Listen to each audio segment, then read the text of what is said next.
Hello, and welcome to Horror Movies and Shit. I'm your host, Jim, and with me as always is... Bork, Bork. How are you today? I'm borking good. I'm so borking happy to hear you say that. Bork, bork.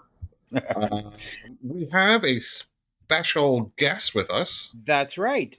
We do, and Mark. Do you want to introduce him? so we have my brother-in-law on. Now, Shane has listened to every single one of our episodes. I don't believe that for a minute. I clicked through. He's listened to some of them, and Yeah. he enjoyed it so much he wanted to join us. Yes, I'm sir. sorry for you, Shane. Are you just a glutton for punishment? A little bit, a little bit of pain with your pleasure goes a long way. So Hey, I'm not one to judge. I'm down for just about anything. that's it. It's okay to cross the line from time to time and let you know that you still have one. That's right.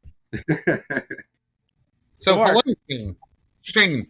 So we have a topic today, but We have two topics today. potentially.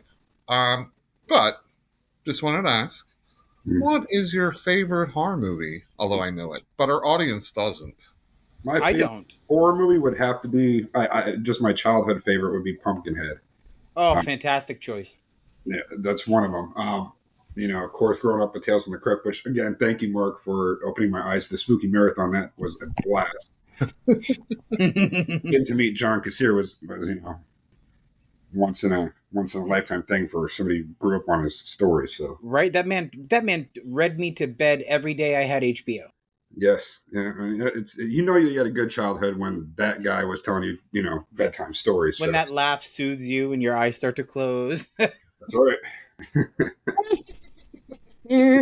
Although, Shane, when we were talking earlier, you said your favorite genre of horror movie. What is that?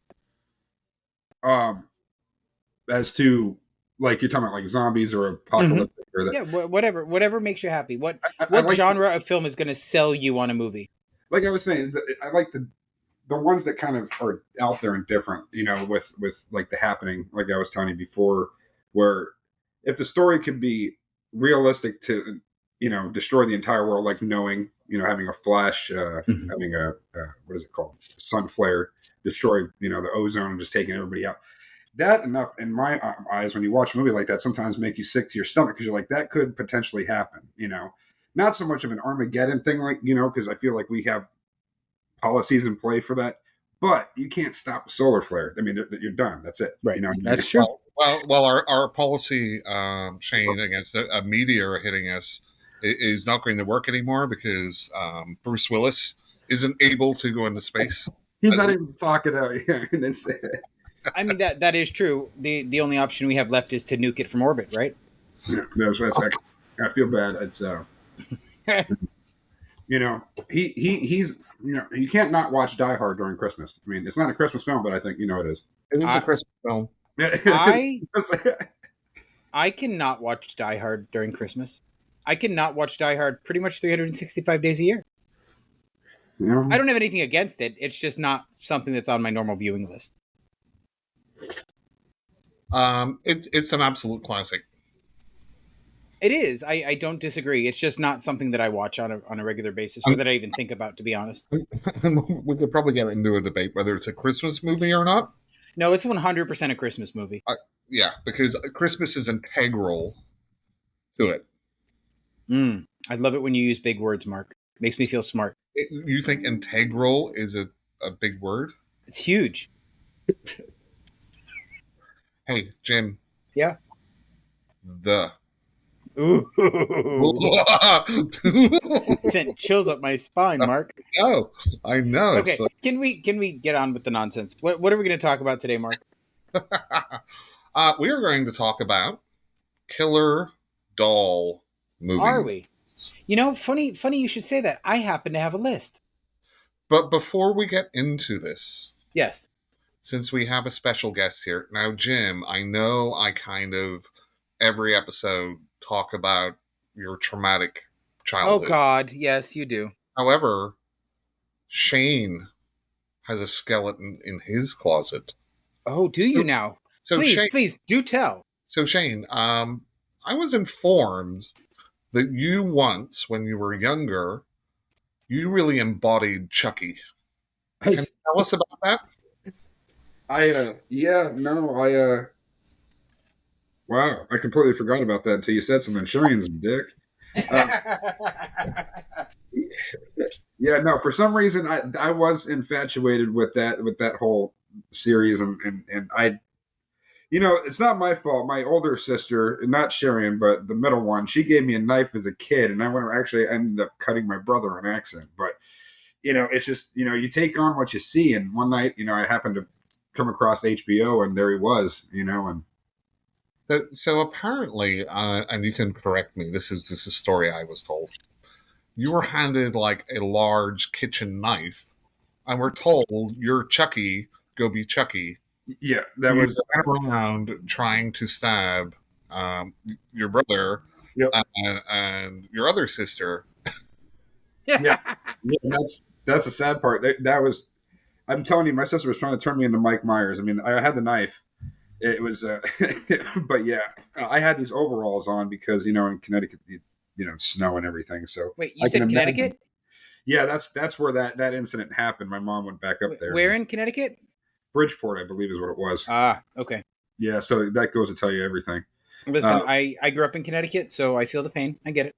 Yeah, my brother lives over there right now. He's up there, but I don't remember. Like I said, I'm from, I can't say it because Mark gets upset, but I come from a little island just wait. Why do you get upset, Mark? Because we always talk about it. So it's like anytime I'm with my wife and Shane's there and their mom's there.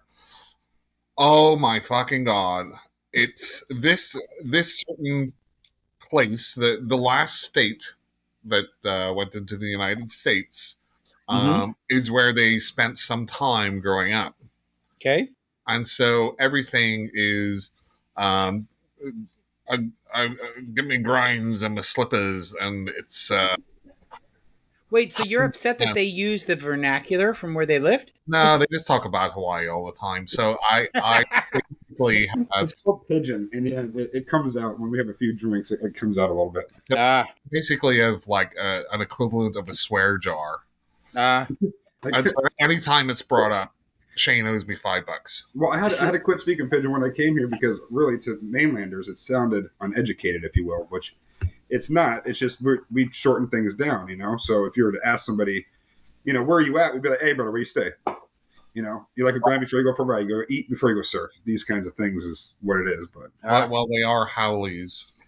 So before we start this conversation about killer dolls, this brought up something I'd like to share with you folks. What's up? Are you ready? Yeah. I recently acquired something, Mark, for my my little horror memorabilia collection, and I'd like to share that with you two right now. Okay. You ready? Mm-hmm. Oh, get out of here. Awesome. Isn't that great? That is. So for those or not? Huh? What? No. I bought this from China. I bought this from the Temu app. Isn't that from Poltergeist? It is. For those of you who can't see this, this is the Jester doll that attacks Robbie in the original film Poltergeist. Man, I fucking love it. No, that's neat. I had to show you that. Sorry. I wish I had a fancy microphone like yours, man. Jeez, it's emasculating. This was $9.99. Well, I don't have $1,000 to spend. No, I mean $9.99. I don't have $1,000 to spend either. I'm just saying. I'm like, for that much, that thing better do your dishes too, man. Mm-hmm. Then what would Ray do all day, Jim? Well, he doesn't do my dishes, so I don't know. Let me ask you this: the 17 doll movies that you have listed, top 17, right? Yes. Now, is it listing the doll, like the doll's name itself, or is it just listing the movie as well? So it's listing the movie. Okay, and then there's a little. Well, actually, I take that back. There are some of both. Because Puppet Master has like 30 different ones in it. Yeah, so this actually goes by the doll, not by the movie. Okay, that's better. I don't think it's a guessing game here now. Yep. So open question. Yes. Are dolls scary? No. Yeah, I always think like, but I would just fucking punt it. but they are a lot of fun to watch. It's that subversion, right? Yeah. It's kind of what they did with clowns and stuff like that. Trying to make something cute, scary. So before we get into this list, I'm going to ask you both a question. Shane, what is your favorite scary doll movie? One of them I would have to say,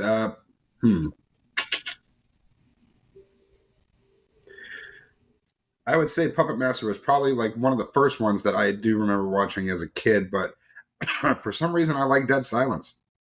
That was a fair movie. I enjoyed that one. Right. I mean, Annabelle's good, but the problem is that the dolls itself is not bad. It's an entity for a spirit to possess. It's a ghost movie. Yeah, the doll doesn't do anything other than move around. Right. Draw on the walls when you don't see it. It's your typical 80s ghost story shit. It doesn't actually do anything bad. Oh my God, the doll's in the back seat and somebody gets in a car accident. It's the doll's fault. So, Mark, Dead Silence. So my favorite, and this is actually this is weird, right, Mark? Because if you say the movie, I think you're going to. We share this movie in common. Probably, maybe. Yeah. I'm going to give you a clue, and you tell me. Okay? No. I'll just say it, and then No. I want to see if you can guess it from my clue. One word. Yes. Ready? I know what it is. Antique. Oh my God. Antique? It's not. No. What? She says antique. Are these antique? What movie is it, Mark? Toy Story. Oh, you dick. Hey, that's pretty dark. Or the third one is. I mean, so there's a theory. Anyway, tell me your movie. Then we'll go into Toy Story theories. Okay, so this one actually I think is pretty much head and shoulders above the other killer doll movies for me, and it is the classic Stuart Gordon movie Dolls. Correct. Yep. And my favorite scene is the giant teddy bear when the girl is having that vision when they're in the driveway.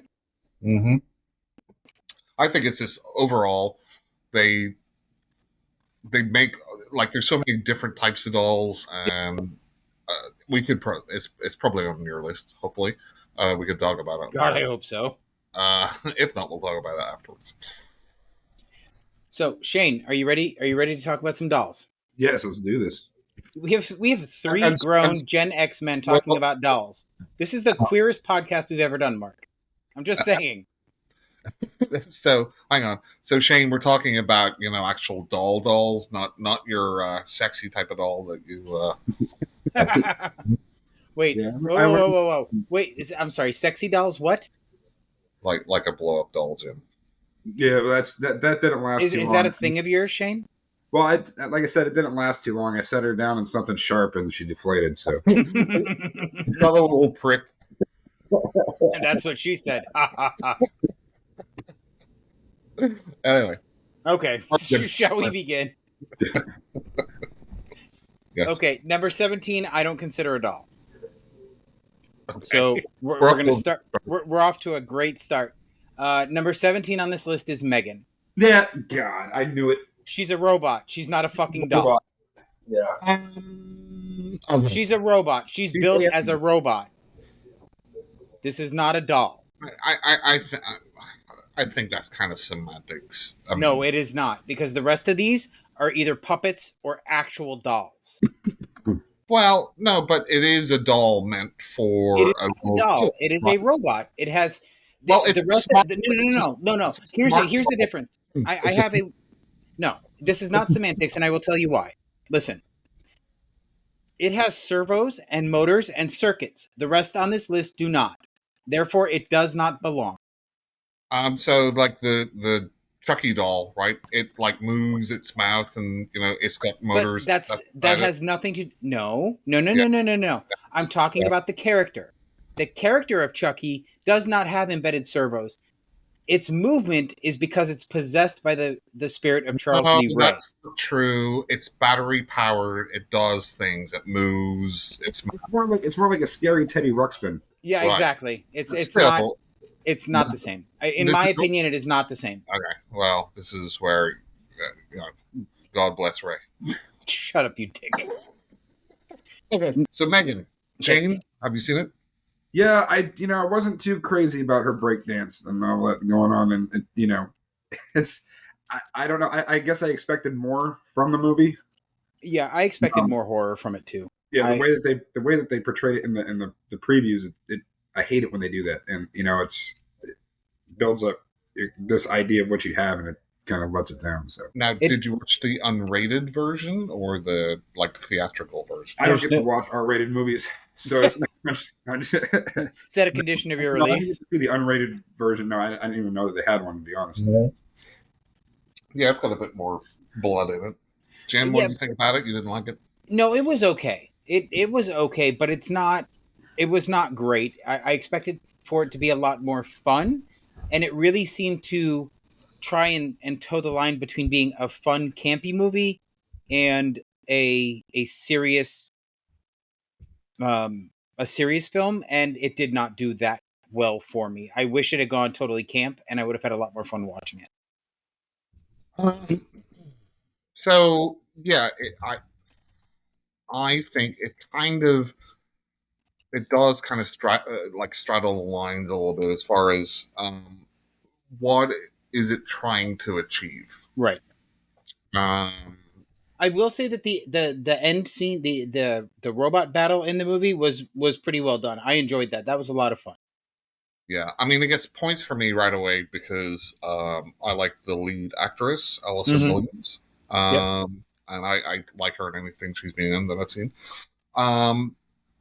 Is that the actress that played Gemma? The aunt? Yeah. Yeah. And she was in Get Out. I didn't like Get Out, so... Yeah. The Perfection. Oh, I love The Perfection. That was a great film. Perfection, actually, that was a really good... It threw so many twists. I wasn't expecting it to go where it was going. Yeah. That was a great film. Yeah. Totally. But yeah, I thought it was fine for one time watch. I mean, it's competently done. I think talking about tone, some of the characters seem serious and some seem like her boss or whatever. Yeah, like over the top cartoony. Right. And I kind of hate that in a movie. Like, do it one way or another. Right. And keep that, because once you have serious characters and one that's just obviously so over the top, like, you can still have a campy movie with all serious actors or characters. But whenever you have like Troll 2. But when you have one or two that just like pop out and they're like so like in your face, it's like, oh my God, what are we watching? Like, this does not seem believable, right? In a movie about a robot doll going crazy. The most unbelievable part was the way her boss was acting. But I thought it was good enough for a one-time watch. It's obviously, it's funny that it came out after the Child's Play remake. We can't do those. Brad Dourif was my Child's Play. Yeah. When they started putting dude from Star Wars in it, it kind of made me upset that, those are two childhood movies you don't mess with. So I think the remake did enough to set itself apart and be its own thing. It looked like Stewie, though. It looked like Stewie from Family. I think that the remake would have been a good film if they would have taken Chucky out of it. And really, it's more like a reboot or like a reimagining, I guess, because it's not. They I don't know. The only thing it was missing is like, Brian was so gonna have ants. I'm sorry. Imagine if they actually gave the doll that like football shaped head. Yeah, they sort of did, though. He's not wrong. Yeah, I know, but imagine. But I thought it was decent enough for a one-time watch. Yep. But then again, Megan comes along, so it's funny they rebooted Child's Play to make it a smart device as Chucky, and then they kind of did the same thing with Megan. But I guess the whole AI is going to destroy us. I mean, Skynet's coming online. If you don't believe it, you're just not in touch with what's going on in the world. There's a company called Skynet. Like, that freaks me out, man. Yeah. Cyberdyne Systems, is that going to be next? Like, Oh yeah, it's coming. oh my god. Okay, so on to number 16. This is my favorite limited edition doll. It is Tiffany Valentine from Child's Play.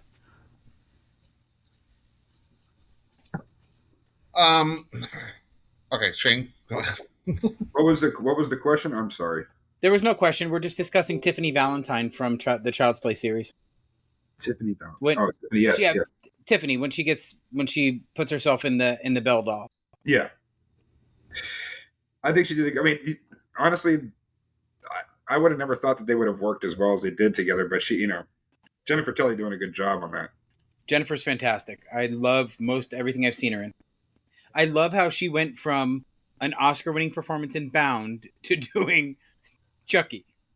Oh, and then she did kids movies. I mean, she's the Globe in what is that? The Haunted Mansion.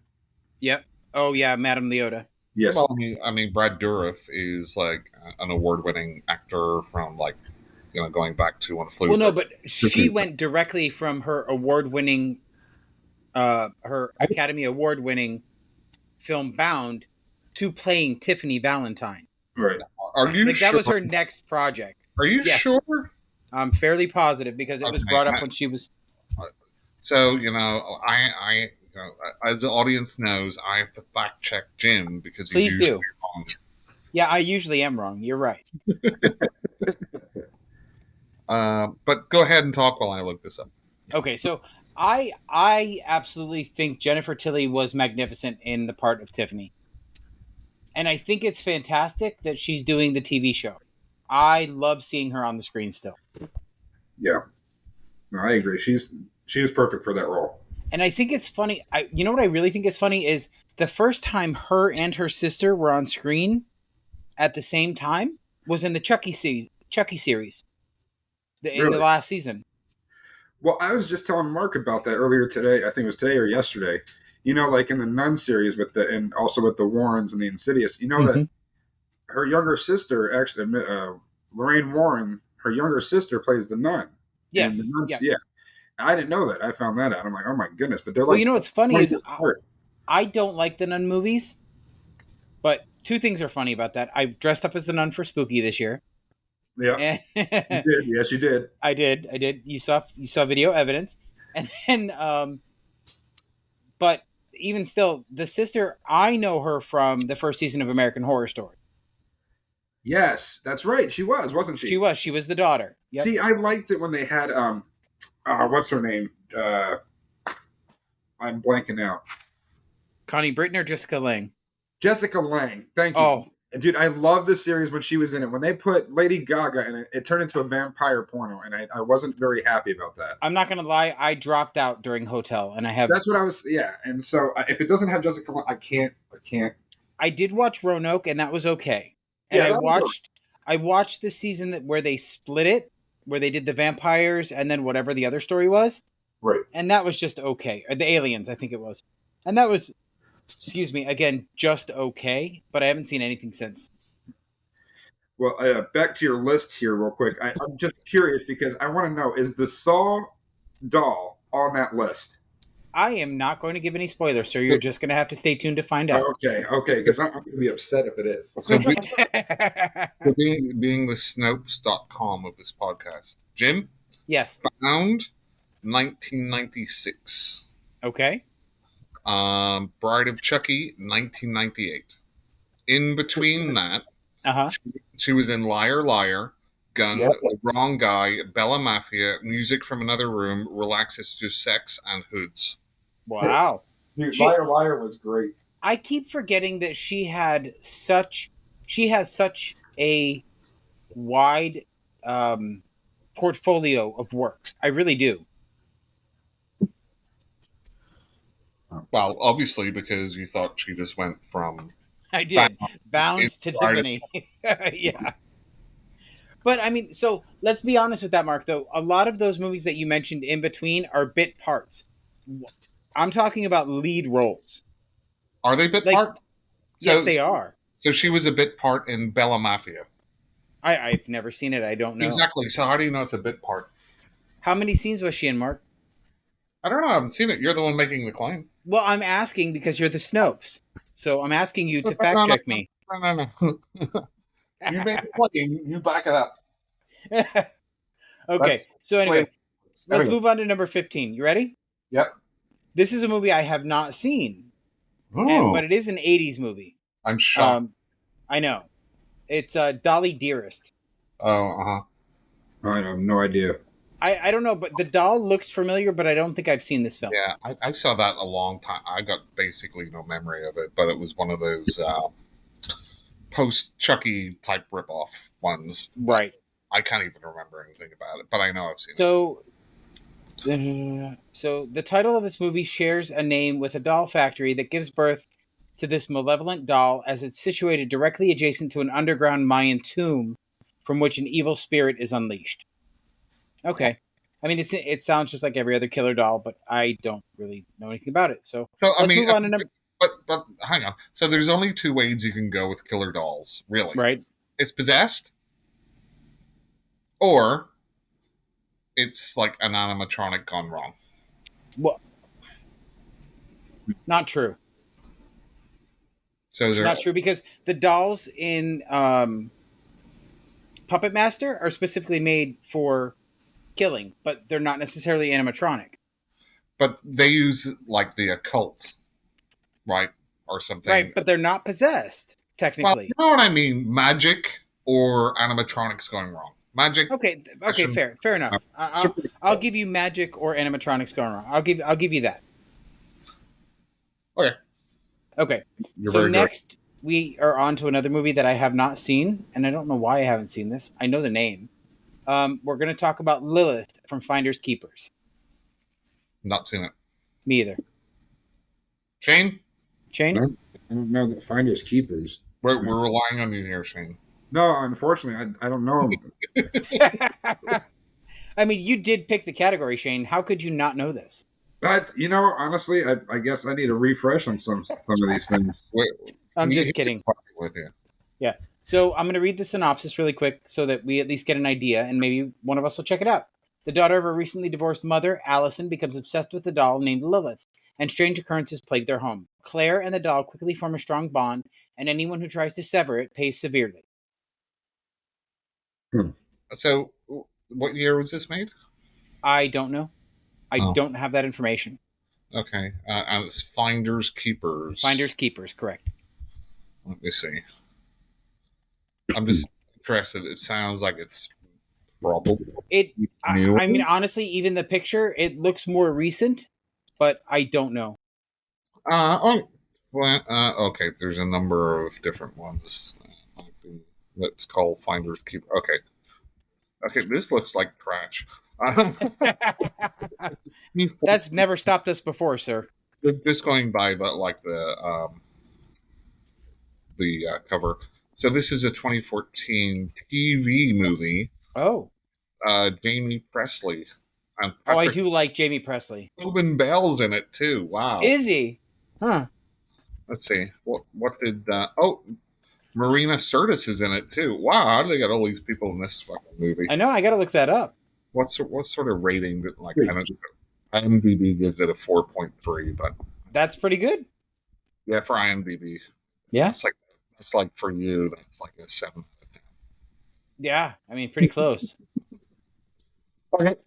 Okay, on to lucky number 13. This is a character I know absolutely nothing about, though I am familiar with the film series. This is Slappy from Goosebumps. Now, see, yeah, I mean, he is a class. If you read the books as a kid, I can see how that.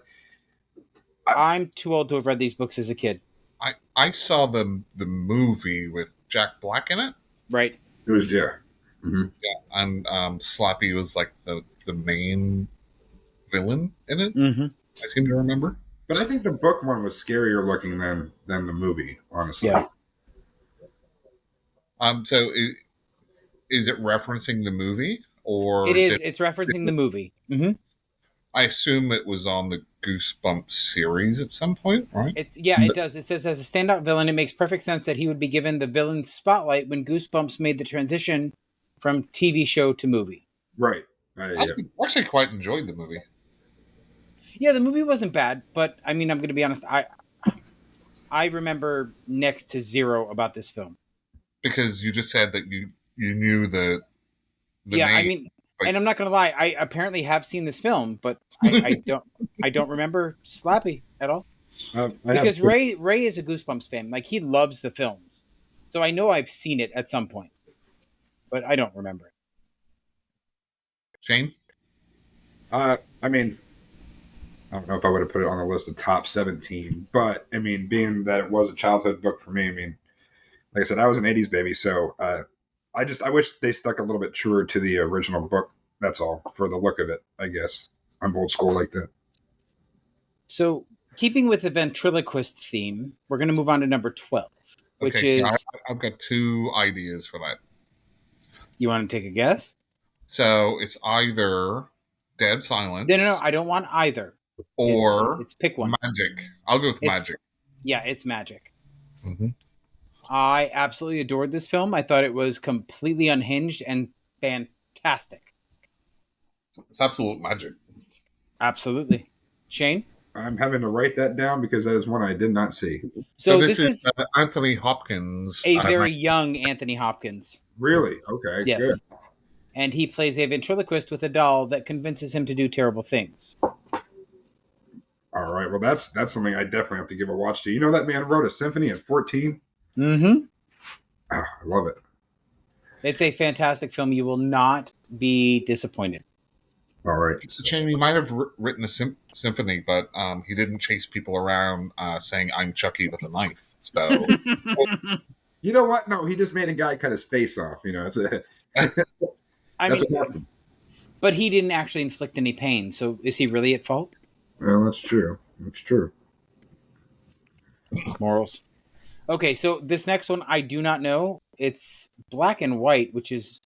Oh, I get. Okay, so this is from the 1940s that I'm not aware of. This is Hugo from The Dead of Night. It's another ventriloquist doll. I would have never guessed that. I know of the movie. I haven't seen it. Yeah, I haven't either. But I'm not a big British horror aficionado. I've seen clips of it on, whenever they do like those fucking. It's not one of the 100 scariest ones, but that type of show that they do. I saw a couple of clips, so yeah. God, we're not doing too well in these. We're not. We're really not. Shane, you picked a pretty dead category, I think. What's that? Said it becomes a challenge. Now we have some research to do here. Apparently. So I'm going to tell you quite honestly, this next one I think is garbage because I hated the movie. It's Brahms from The Boy. Yeah, the movie was. So this is just factually wrong. Oh, that doll didn't do anything. It was just a doll. It does. Okay, first of all, the name of this list is Scariest Dolls. So it doesn't have to do anything. No, it doesn't have to do anything. So it could just be like a doll in the background of a movie that's sitting there. Oh, that's scary. It could be. So it's got the woman from The Walking Dead in it, right? Yeah, Lauren Cohen. Who I like as well. This one, it would have been much better if I hadn't seen a much better Australian movie with the same premise like a few years before it. Right. Shane? I kind of refused to watch it. It never piqued my interest in that one. It just never got there for me. So, I mean, it's not that it's a bad film. It could be okay, but it's just, it never went there for me. Right. It's very bland. Yeah, it is. So the most interesting part to me of that movie was the choice of casting Lauren Cohen, who obviously is most famous for Walking Dead, and she's English, right? And in The Walking Dead, she has to put on an American accent. Yep. And in this movie, rather than just making her English, they make her American for some reason. Like there's no story reason for that to happen. Right. So maybe she was just like, but I like doing an American accent, so just like say I'm American. Who knows? But would it be nice to hear her actual, accent? Right. Yeah. Because you're so used to the Walking Dead one. So I have not seen this next one, but I cannot take my eyes off the picture of this doll. oh, This is a 1988 Canadian film. The doll, yes, mm-hmm. It's more like a mannequin. Wow. it's creepy as shit, and I love it. But I've never heard of it. It's called Pin, Pin. Yeah, no, I've never heard of it either. I saw this back in the 80s. I remember it being like in the attic. And that's about what I remember. So Pin is an anatomically correct doll that is used to teach children biology. Okay. So Jim, just to put that into perspective for you, right? So whenever somebody asks you what happened in that movie theater, where did he try to touch you? That's the type of doll that maybe they would bring out. Yeah, except you know what? Based on this picture, it's blood vessels and muscles, so that part would probably not be an option, right? I'm just trying to throw in. I know you just have to put it in there every single episode. I get it. That's what she said. Oh my goodness. So I will need to watch this film. I'll look for that. Up next is one we've already talked about. It's Billy from Dead Silence. Yep. Is that the name of the doll? That's the name of the doll. Is Billy. Yes. Remember, she called out for him. She's like, "Billy, where are you?" He's like, so Juan was just taking like the jigsaw Billy, right? Is that the doll's name? Yeah. Okay. I don't think Billy was the name of the jigsaw one. Is it not? I don't think so. Am I having a brain fart? Well, I'm just gonna say that we may or may not get the answer on this list. Gee.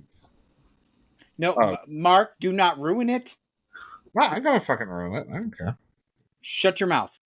So anyway, let's talk about Dead Silence, folks. Okay, yes. What was the name of the Dead Silence one again? Billy. Billy. Okay. Billy. Okay, so Shane, tell us about Dead Silence. What did you think? I loved it, just because of how different it was, and that she wanted to become the doll herself. And I see. What I want to know though is was she really a ventriloquist or was she a witch? Because she was better than Jeb Dunham. She didn't move her mouth or anything. Talking at the same time. Well, I mean, do you really have to move your mouth when you're dead? She was a ventriloquist. Ventriloquist. I like that. I like that. Good. I like trademark. That. Trademark. Doll apocalypse. Doll apocalypse. Yeah. Doll apocalypse. Yeah. Mm-hmm. But no, I liked it. And they could have done without the whole Wahlberg situation. But other than, I'm just kidding. The whole movie his part was him shaving his face with an electric razor. They could have done without that. Yeah. But no, I liked how they did it. Yeah, I thought it was great. Yeah, I liked it. I'm gonna have like this kind of pet peeve whenever they play it for the audience rather than for the character. So they go through this whole thing, and the guy thinks, there's a guy or the girl or whatever, thinks that the doll's haunted, and he's driving somewhere, right? And rather than putting it just in the fucking trunk. He has it sitting in the passenger seat next to him. I'm like, in the back seat where you can see it in the rearview mirror, or just in the trunk, and you don't have to worry about it. No. I'm saying it's either in the seat next to them or it's in the back seat, so they see it in the mirror.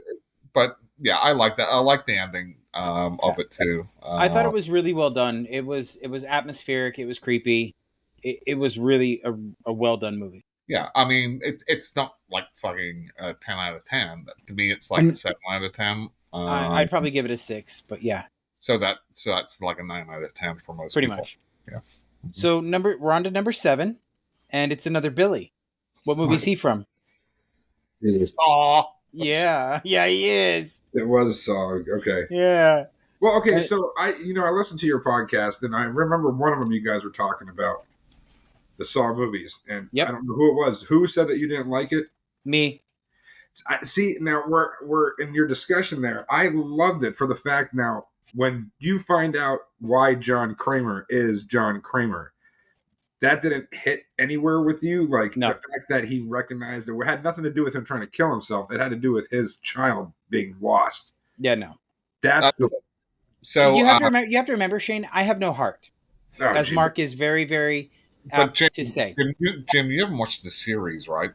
No, So you didn't get any of the backstory. So nope. I tapped out after number 2.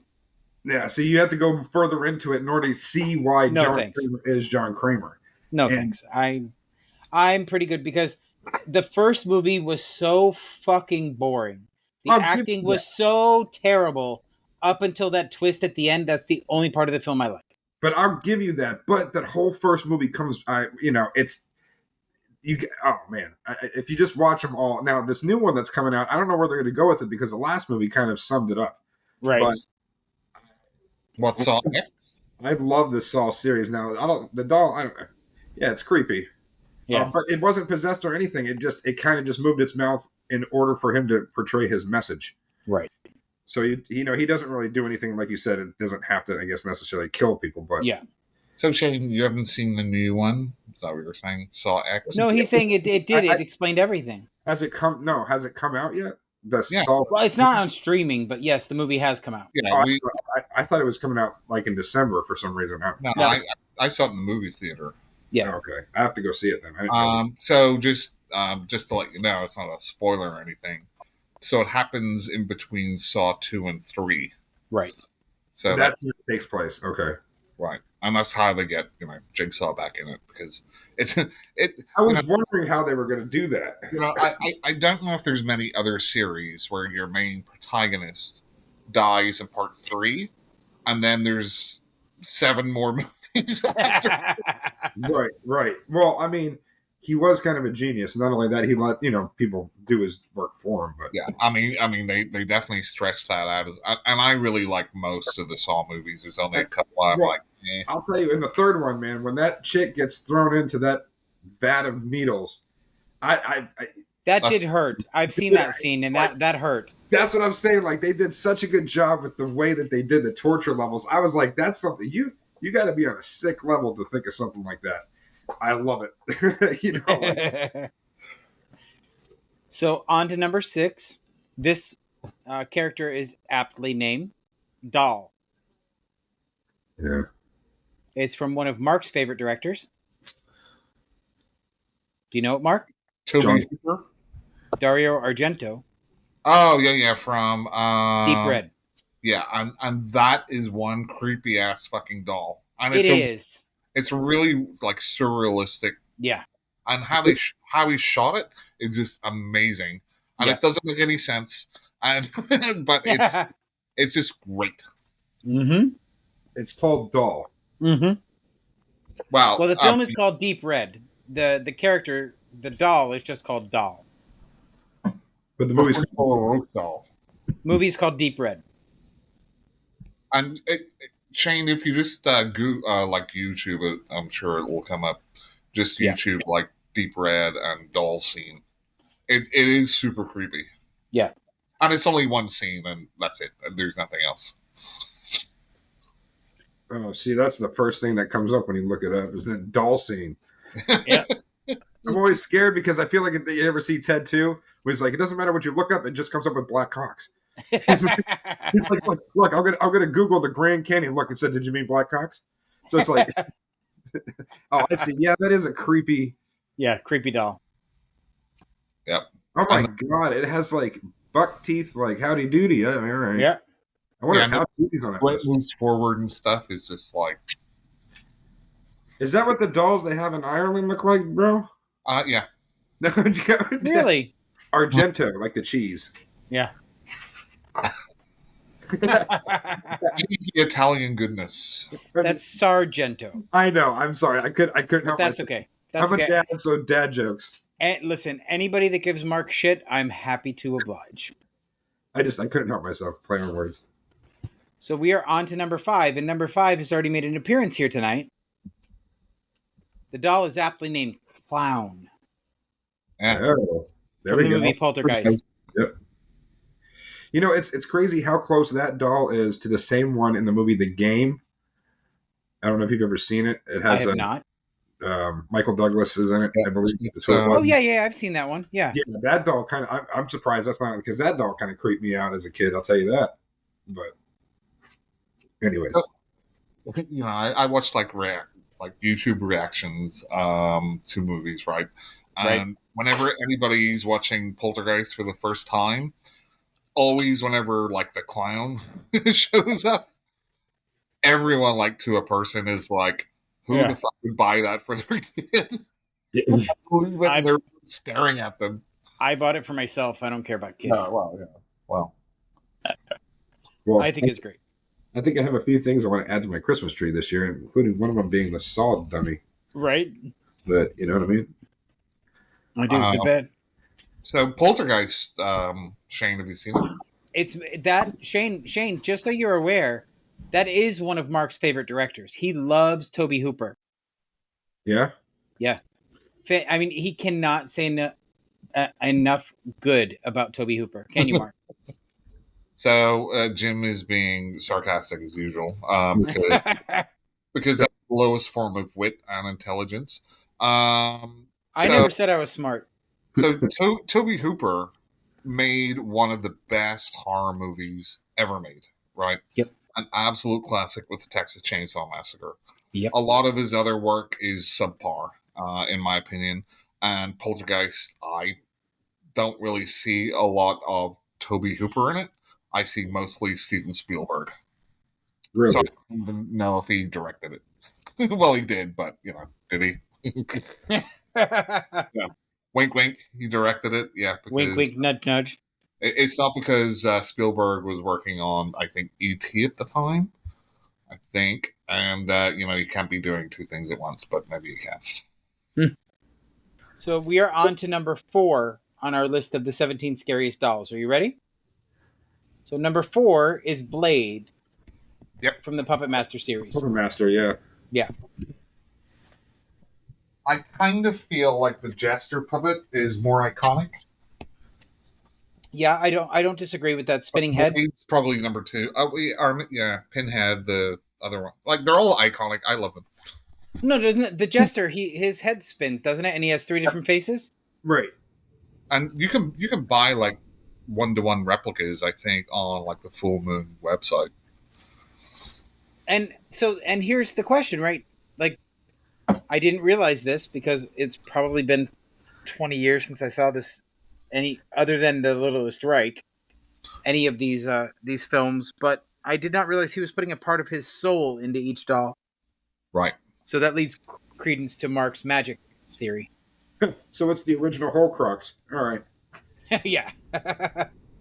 So the first one's great. Yeah. I mean, there's so many of them. That's the thing. They're hard in my head to put together which one's which after the first one. I will say the Tunneler is probably my favorite doll. And I don't know why, but he is.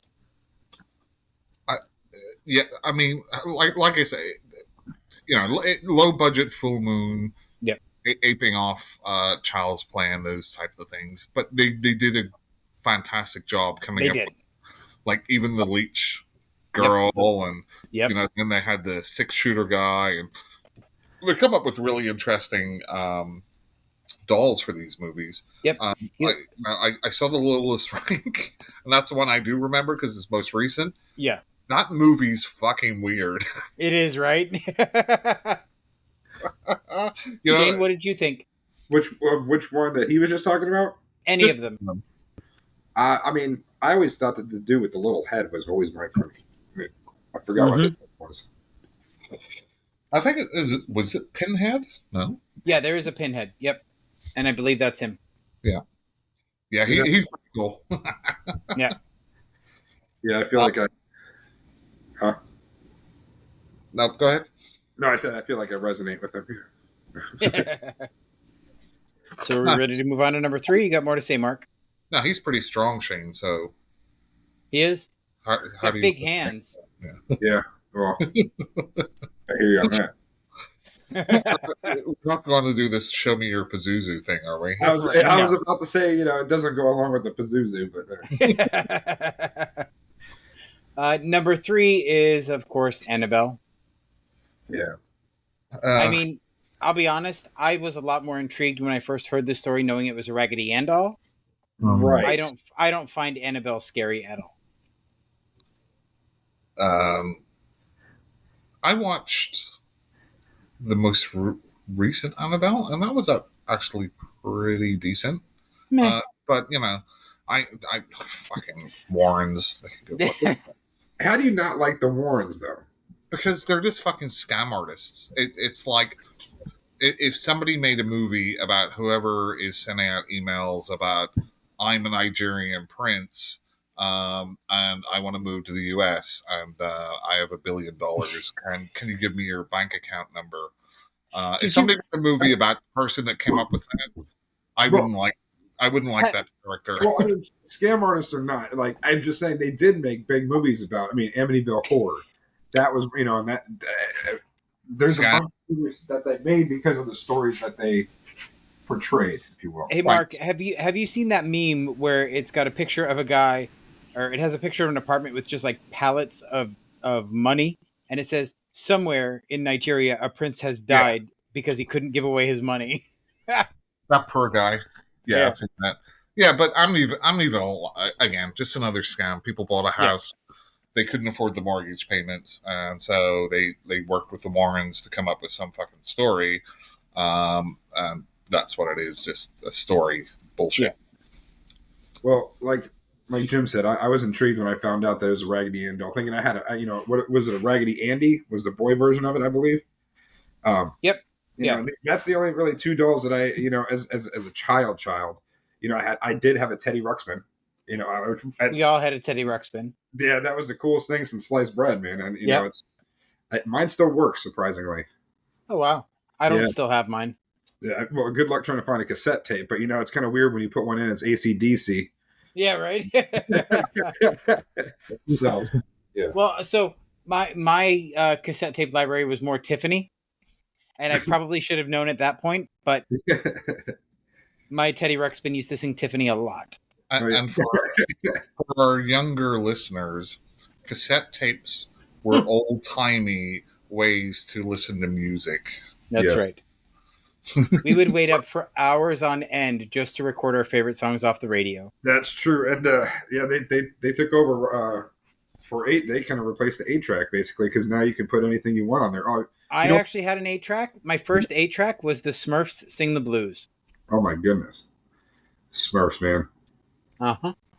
So the Smurfs singing the blues is about them like breaking up with their like significant other, and you know, losing their job, and that's country, not blues, Mark. I was more of I mean, blues has that sort of thing to it too, right? That's why they call it the blues. I was more of a Chipmunk man myself, so I did not have any Chipmunk tapes. You didn't have the Christmas ones? Oh man, no. I heard it on the radio, and I recorded it off the radio, though. There you go, B-side. Yeah, yep, B-side. And for a younger audience, that's what they call pirating. Oh my god, this has got to be the weirdest episode, Mark, I think we've ever recorded. We have gone in so many different directions. Actually, that's true, but you know, not only that, actually, Mark, it's surprising that you said. What is it? Breakup cassettes. That was one way that, you know, nobody, you know, wrote a breakup letter. It was just listen to these songs. Here's my mixtape for you. Wait, you did a breakup mixtape? That's it. You did a breakup mixtape? Now that is some next level shit. Because normally you did a mixtape to show somebody that you were really into them. I've never heard of a breakup mixtape. What would you put on a breakup mixtape? That's like the 16 Candles thing, you know, where she opens it, or I don't know if it's 16 Candles, but who opens their locker and all of them, you know, spill out? There's like 132. Somebody left them. I feel like doing like a 1980s movie, right? Yeah, but it's like it's kind of maybe like a stalker slasher, and they just keep on sending like threatening mixtapes to people. Oh god, yeah, you could hear "Don't Fear the Reaper" as the first track on every mixtape. The Mixtape Massacre. Actually, that's a board game. Oh. Fuck Yeah. you. Actually, Yep. Mark, to tell you the truth, I want to play that All About Jack game again. I've been trying to find that online. It's hard Oh to. my god, love You Don't Know Jack. Yeah. So it's on the PlayStation, Shane. Is it? Yes. Okay. See, That's you teach new things every day. I used to love that game.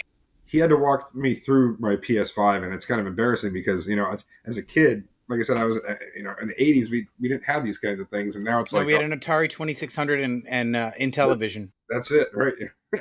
It's the equivalent of helping Shane with his PS5, of how I used to try and help my parents program the VHS. It is. It's bad. I should be better than this. I have a PS4. I don't have a PS5. Which one's the square button?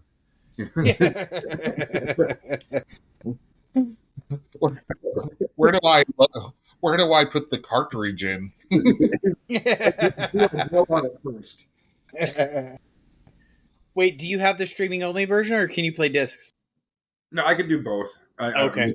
Yeah, my girl got me this one for Christmas, and it came with the Ragnarok. So I pre-ordered the PlayStation Portal. The what? The PlayStation Portal. It's a handheld Sony device, You which shitty bastard. streams from your PS5. So there's no you can't download anything to it. So you always have to be like on Wi-Fi to use it. But it's cheaper than the other ones, and I would mainly use it around the house anyway. So I feel like that is deviating from your fiscal responsibility, my friend. You know what, Jim? When you're dead, you're dead. That's true. That's true. When you're dead, you're fucking dead. Can we get back to this list? Yeah, let's do that. I don't know. I mean, can we, Jim? We can. And number 2 is actually pretty apropos for the direction that this conversation has gone in. Apropos? What are you, fucking French now? Yeah, a little bit. My real father was from Canada, from French Canada, or I don't know, somewhere in Canada. My grandfather was from somewhere in Canada that spoke French. I don't know. I don't fucking know. I've had too many hard ciders tonight. It's been a week. Anyway, so number 2 is a doll named He Who Kills. Who can tell me what movie that's from? He Who Kills. Yes. Oh, it from the Trilogy of Terror? Indeed. Yes, sir. The Zuni doll or whatever it is. And I will tell you, that is the first evil doll I remember seeing, and it scared the shit out of me. And that movie in itself cemented my appreciation for Karen Black. I only saw this one recently because Really? Yeah, for whatever reason, I'd never come across it. It's a made-for-TV movie, right? Yeah. Yep. So obviously, living in the UK, for whatever reason, we didn't get it. Here we go again. He's got to talk about the UK. He's got to bring that up every time. Oh, shut your fucking mouth! You French uncle or whatever. But yeah, didn't you have a VPN back then, Mark? What? Anyway, so I only saw it recently. I didn't realize Karen Black was like in all the different episodes of that anthology. Yep. I really like Karen Black. She's very distinctive looking. Yes, very. That sounds like almost a criticism, but it's not. It's not at all. But she's got very like recognizable, face. Yes, 100%. Shane, have you seen Trilogy of Terror? No, but that's one of the ones that I did write down to watch because I did have that other one. Yeah, but Karen Black. Yeah, if you bring up House of a Thousand Corpses, I am going to scream. Well, I mean, okay. I will bring it up. It's okay. That's actually the only Rob Zombie film I like. So yeah, Jim will squeal with delight because his 2 favorite people in the world are Rob Zombie and then Sherry Moon Zombie. Mark, you saw my text message. Shane, just a little point of reference. I have 100% avoided everything about the Munsters because I hate Sherry Moon Zombie and I hate Rob Zombie as a director. Was he jealous? Yes, 100%. So, I'm so if you jealous. like the House of a Thousand Corpses, how come you didn't like the Devil's Rejects part of it then? Because it's garbage. It delves too far into the whole let's make it graphic just to be graphic. There's no redeeming quality about it. And the minute I saw Priscilla, what's her face's tits, I was like, I'm done. I don't need to watch this again. She can go back to being the Three's Company bombshell that I enjoyed back in the 80s. Oh, you're talking about the one that had one titty going this way, the other one going that way. Yeah, no, I was done. That was enough for me to watch that film, and I've never seen any more of it. But anyway, so I come home the other night, Shane, and what is my partner Ray watching? What? The The monster. fucking Monsters. See, I haven't seen the new one. So I legitimately told him to go fuck himself, and it came back into my office, and I messed around on the computer.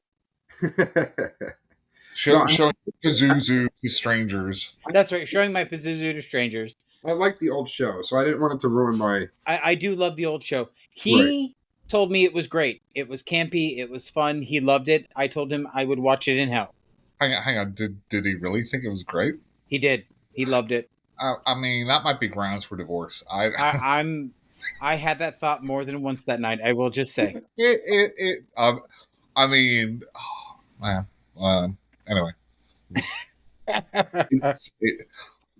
it's hard to describe how much of a train wreck it is. Like, yeah. How much Rob Zombie didn't understand the original series. Yep. Or the characters. The one good actor in it, Daniel Roebuck, I think, who played Grandpa. I was going to say, is that Grandpa? Yeah. At least he looked like him, and he acted like him, and he acted like he was interested in acting in this movie. Right. The rest of it's just a fucking train wreck. And that's what's sad, too, because I really like Jeff Daniels, too.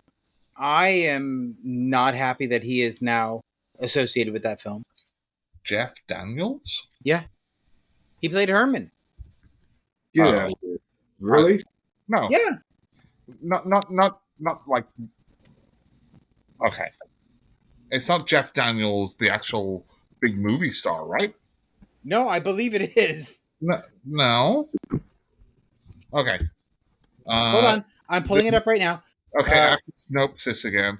The Munsters. Oh, it's Jeff Phillips. Sorry, my mistake. Yeah, that's a different Jeff Phillips. Okay. I didn't want to see it just for the fact that you can't replace the Fred. I can't even talk, dude. Oh my god, Fred. No. How much have you had to drink? I haven't had anything. That's a sad point. Well, that's the problem. I've had 2 Cokes. Yeah. 2 bags of Coke. Yeah, and Mark and I are 3 sheets to the wind, so. I understand. Oh, you lucky beast. No, I don't even have any captain sitting here. I should be setting sail, but I'm not. Why? Like, this is much more enjoyable if you're drunk. I'm just saying. Well, no, I get it. I get it. Trust me. I might have I save up all to drink during these podcasts. Well, the next time I'm going to wear a beer helmet, all right? I'll probably, please do. Okay. Are we ready to move on to number 1? Yeah, did we ever move on to number 1 yet? Or? We have not yet, no. We have not discussed number 1. It's going to be Chucky. It's Chucky. It's Chucky. It's Chucky. Shane, would you like to take a guess? Caroline. I'm just going to... Or Coraline. I'm kidding. I don't know. It's Chucky. Yeah, I figured. It's Chucky. I don't think we need to say much more about that. I think that the character is iconic, and he will probably survive long after I'm dead. Oh yeah. Because Brad Dourif is eternal. So Dolls wasn't in this list. It was not at all, which is shocking to me.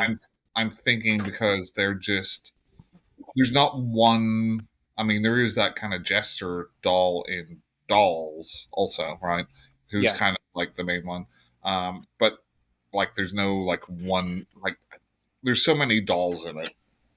I don't know. I think the Finders Creeper doll looks like the chick from the Dark Crystal. She's a gelfling. Is that what you're saying? No, she look. No, but the one that has like the fortune teller. Yeah, that's Yeah. Oh, Agra, really? Agra, yeah, look at her face, man. She's like, don't know. So, I do. I have a question. Like, we don't need to delve too much into the Child's Play series. What is your favorite movie in that series? Seed of Chucky. Shane? I would say probably the first one for me. Just him climbing up the stairs to that the kid's room. I don't know why. It just for some reason got me. Mine's a tie between Cult and Curse of Chucky. I see them kind of one movie almost. I appreciate the camp, which I think gets lost in the first movie, and the camp is where I really got drawn in to it, right? When it gets really silly and stupid. But I still appreciate all of them. I've seen every film, and I will watch every single one of them anytime they're on. It's funny. I think like common consensus, most people, I think part 2 or part 3. I think the one at the end where he's in the factory getting all fucked up. Yeah, I think that's 3. Seems to be a lot of people's favorite. Yeah, that's number 3, I think. Where half of his face gets chopped off or whatever. Oh, he gets like totally like blended up and everything else. Yeah. That's the one where Andy goes to the military school, right? See, that's 3, but I don't think that's the. I think it's part 2 where it's in the factory. Then maybe I'm mistaken. Okay. It's been a while. Yeah, it has. Shane? Yes, sir. Anything you'd like to say about Chucky?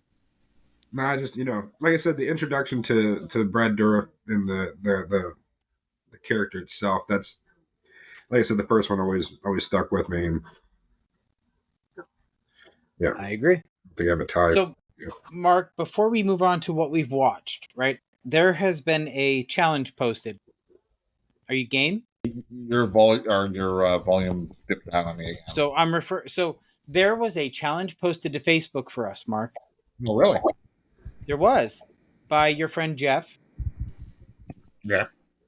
He is challenging us to watch the original movie Buffy the Vampire Slayer and compare it to 2 of the TV show episodes that the audience picks. Yeah, that's never going to happen. Why? I'm not watching that shit. Why? Are you saying you're chicken shit, Mark? So if I choose that I don't want to watch some shitty TV show, yeah, you're chicken shit. I'm scared to do it. It's 2 fucking episodes. It's too intense for me. So he wants you to compare the whole movie to 2 episodes of their choosing? Correct. How does that challenge it? Like, basically, did they put every? Well, the challenge is that Mark is a chicken shit and can't handle TV shows. If Jim, if we were 8 years old, that sort of prodding and poking would still not work. Well, that's fair. But my point being, this is the first time we've been challenged, and I am game. Okay, well, I'm going to write a challenge where Jim has to watch 800 movies, compare them all together, and if he doesn't, he's a chicken shit. Well, that's probably not untrue. That and the fact that I would need at least probably 3 months. To watch 800 movies? At least, yes. Okay. I will send you a list of 800 movies. Good luck with that. If they're not completed in 3 months, you're a chicken shit. Okay, I'll do my best. Shane. But anyway, all joking aside, Mark, are you game? I don't even know where to fucking watch Buffy. Like, I've got no. See, I just have zero interest in that show. I am willing to take the challenge. Well, you can do it. Are you? No. Why? Thank you. Because I have zero interest in watching that show. But it's something our fans have requested. What's the problem? No, it's something Jeff requested. Listen, there are several responses so far from different fans that all want to see this happen. Okay. Okay, so we'll set up a Patreon, and if we hit $100, I'll do it. Okay, Mark, you set up the Patreon, and you pop it.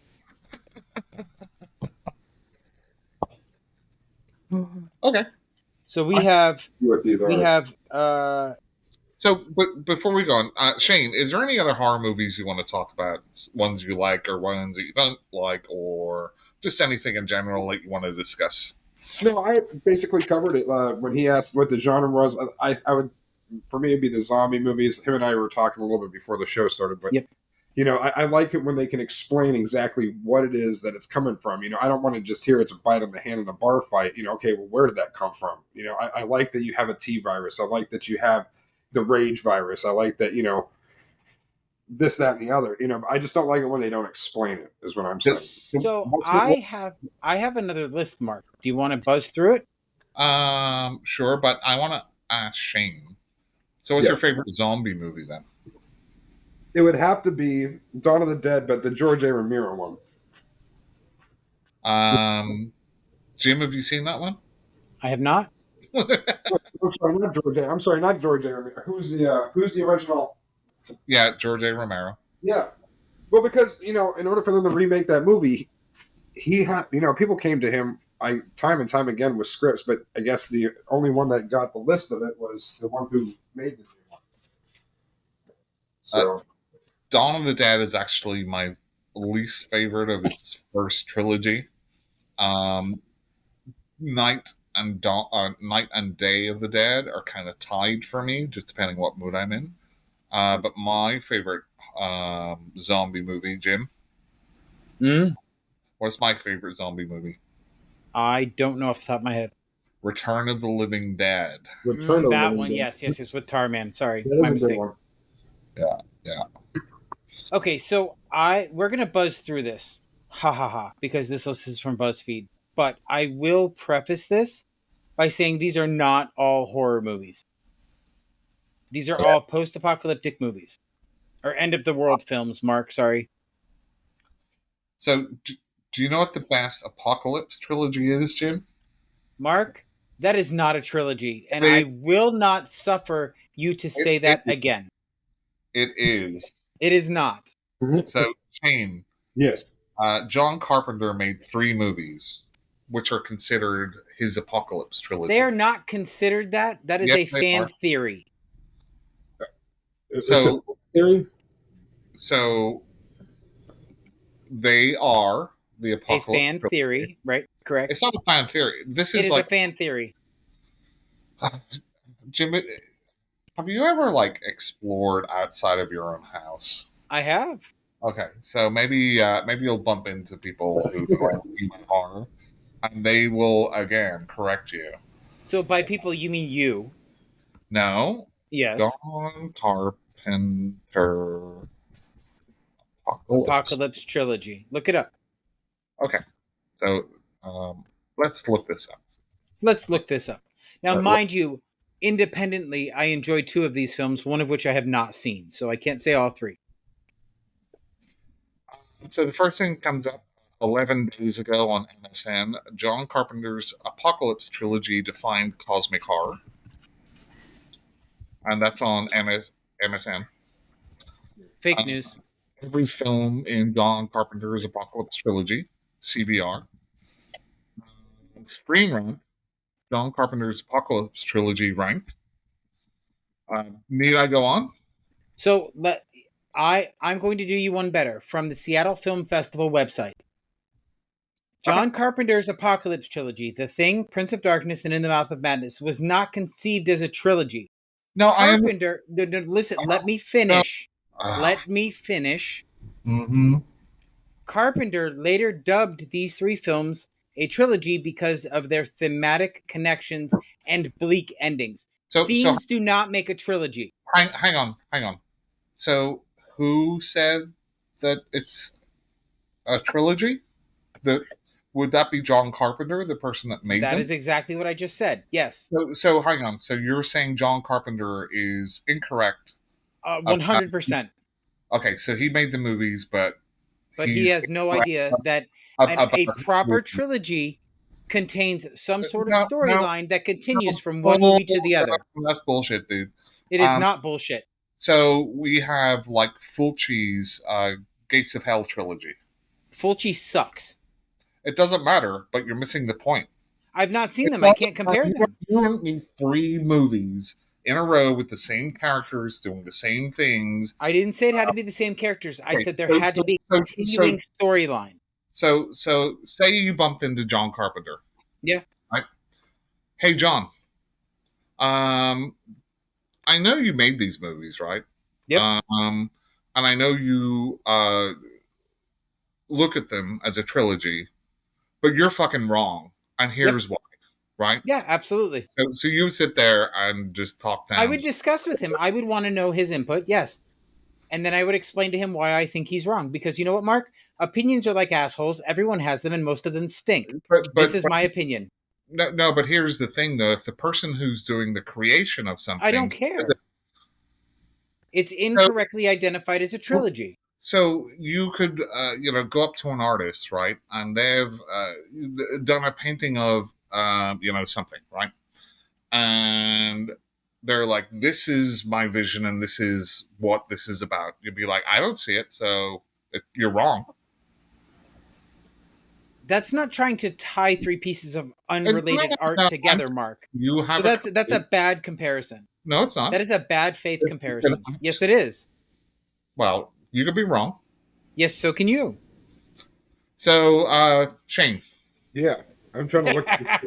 I'm trying to look these 3 up. What are the 3 movies that you guys are saying? It's The Prince of Darkness, The Thing, In the Mouth of Madness, and The Thing. Okay, you can't even get it in the right order. I got you. So the thing is that I have The Thing. I'm surprised that they even remade The Thing, and they didn't. They did a prequel. Well, that's what I mean. Yeah. It wasn't John Carpenter that did it. No.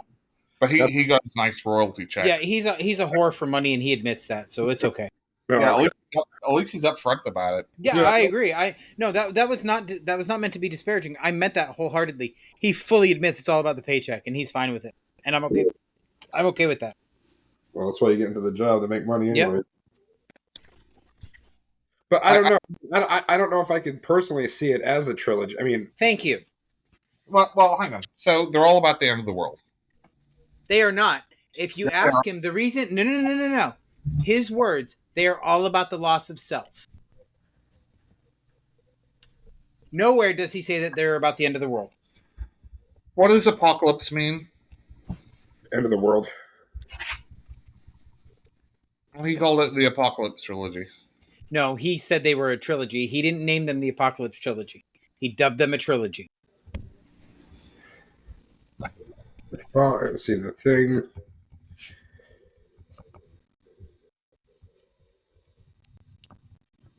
And in The Thing, the world doesn't end.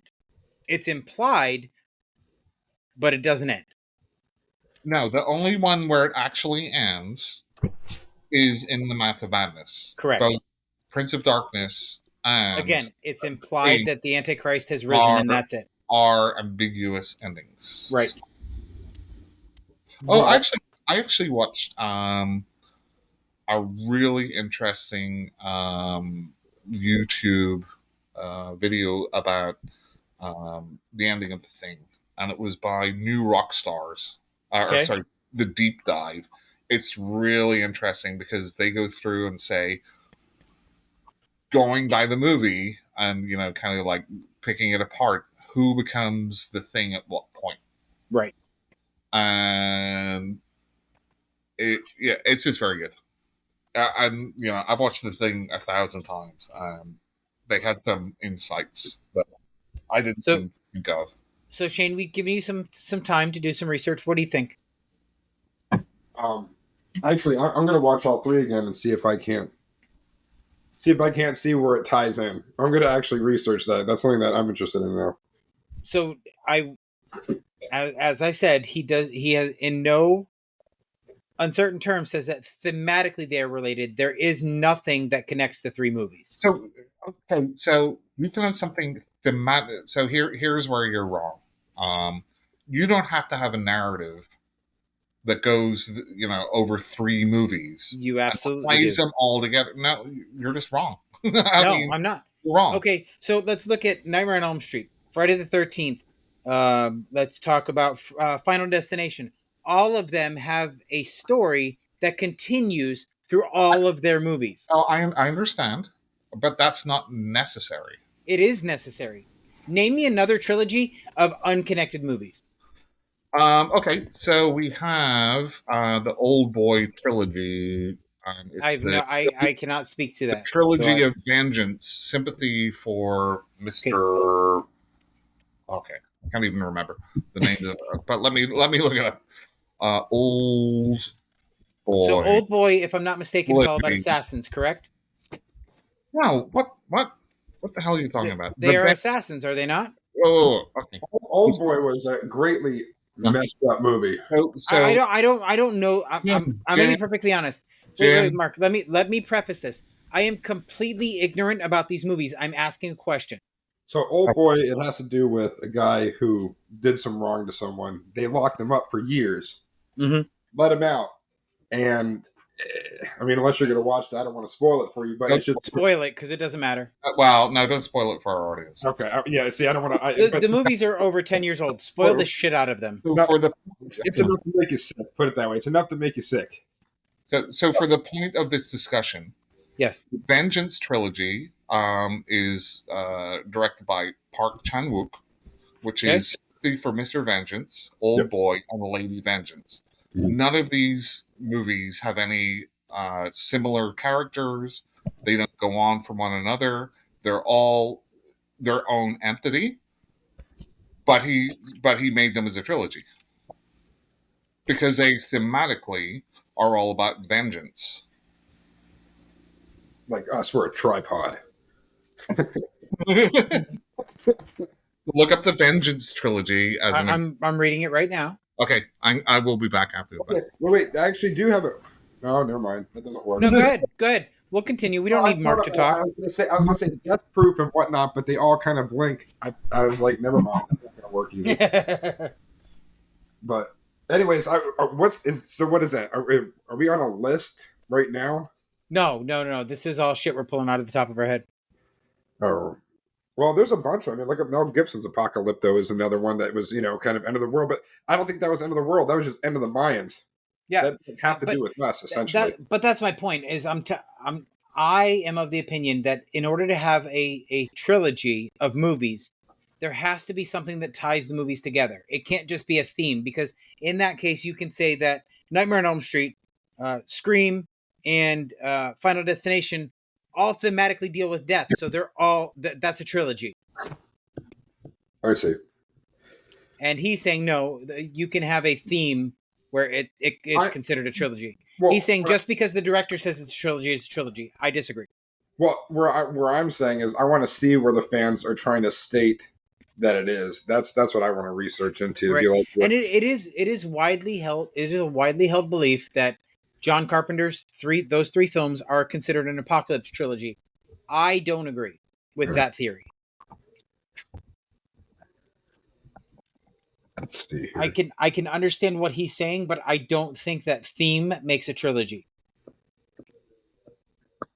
Well, so then how would 28 weeks later or 28 days later fall into that? Because that all follows the rage virus. Right. But would that so be that is one continuation from one movie to another? No, I know that, but I'm saying, but how would that rate on it? Because originally it was just quarantined to England. Right. So would that be considered apocalyptic? I mean, even though it's spread. Oh, yeah, it's absolutely apocalyptic because it does eventually spread. Yeah. Let's see. I think actually the Book of Eli was pretty good, but that's post-apocalyptic. I don't like that. I didn't like that movie.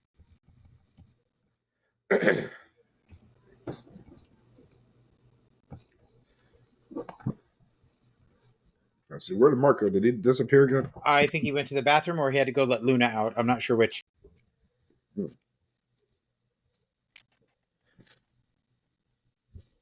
I see here that you did.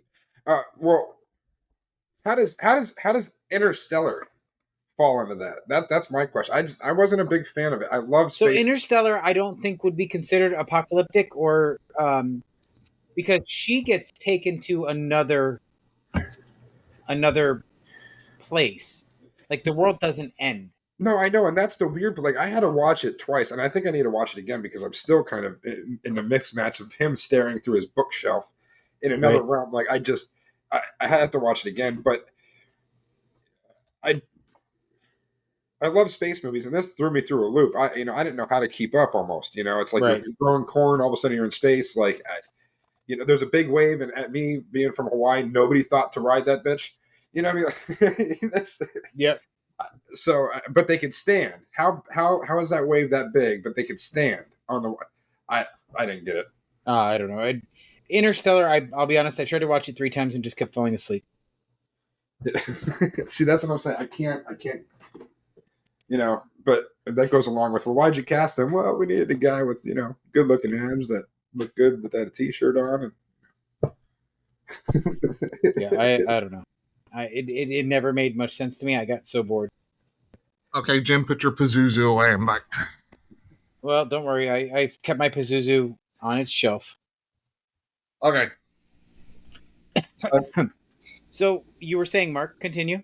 Yes. The Vengeance Trilogy. Again, it's another 3 movies that are unrelated. I would not consider it a trilogy. No, I'm not saying. Okay, well, you can be wrong about things, right? You can consider. I can be, but I'm not about this. Well, you can consider. Okay, so if I said I consider The Exorcist to be a romantic comedy. So here's what you're here's. Sorry, you cannot tell me I'm wrong because that's my stance on it. So let's talk about the Vengeance Trilogy first, and then I'll tell you why you're wrong. Okay. So the Vengeance Trilogy was never connected by the creator.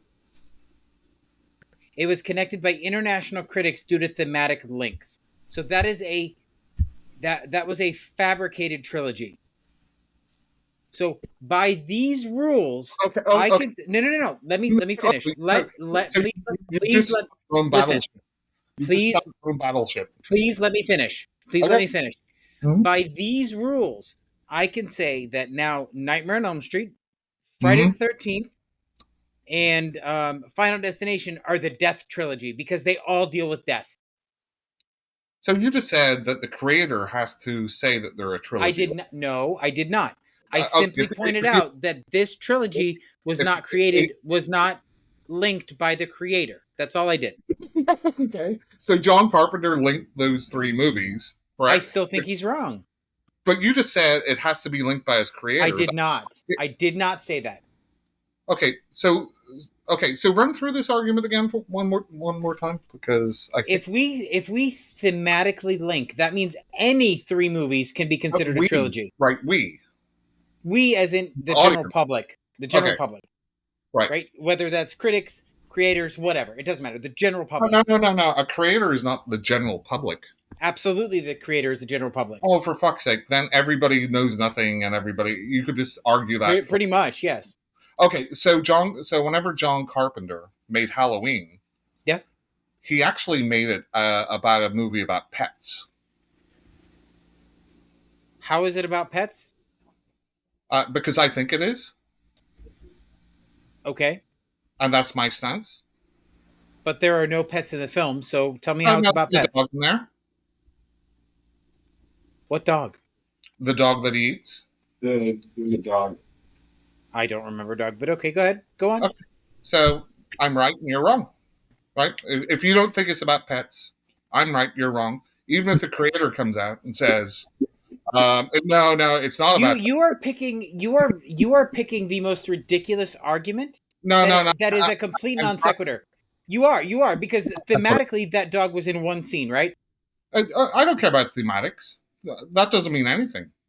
I see it the way I see it, Jim. Okay, fine.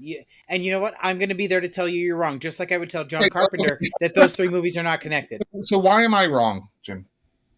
Because you cannot pick one scene and say that's all the movie's about. Why can't I? Because that is ineffectual and unintelligent. But whenever a creator says this is a trilogy, you will say no. Explain to me how. Because to me, thematics do not make a trilogy. Well, to me, because by that argument, hang on, by that argument, any 3 movies that deal with the same subject matter are a trilogy. I see if there's an animal or a pet in a movie, it's a pet movie. Prove me wrong. Sure. If a pet only appears in 1 to 3 scenes, it is not a pet movie.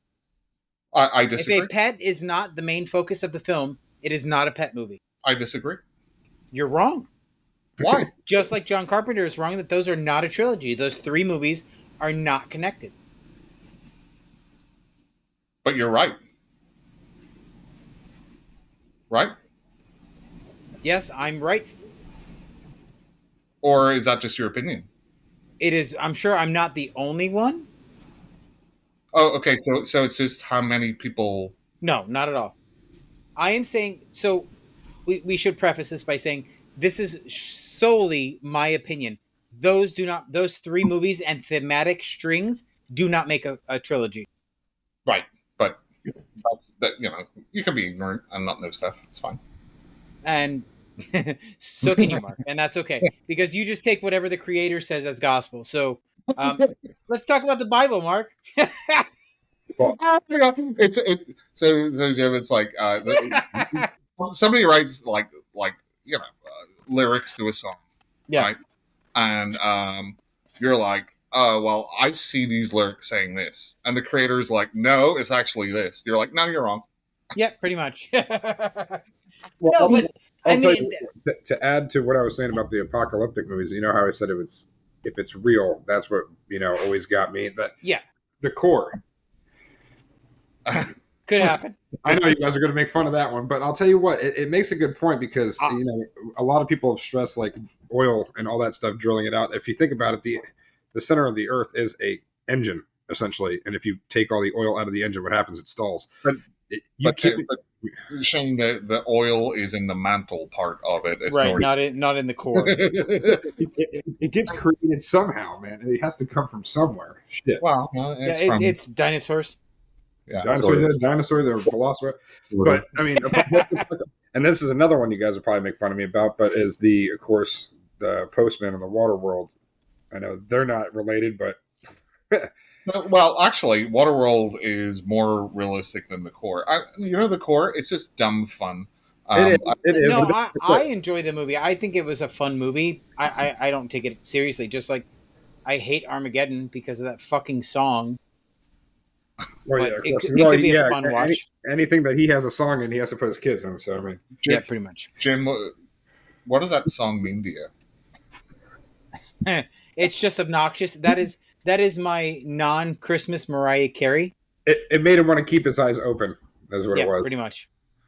I think it's about. I want to miss that thing. That's essentially what happens. I think it's about going to the optometrist. Oh, is that what it is? Yeah, prove me wrong. Anyway, but Waterworld is much more realistic, I think, just because global warming and. You think Kevin Costner is going to be the only one that survives? But so is. I mean, he has gills. Yeah, he loses all his money because it's such a bomb and it costs so much money to make. But the Postman's more believable because that's nuclear fallout after that, but nobody grows gills. Well, not yet. I mean, trust me, it'd be nice to evolve to that point. You know what I mean? If I live through nuclear war and I don't have some sort of mutation, it's a waste of nuclear war.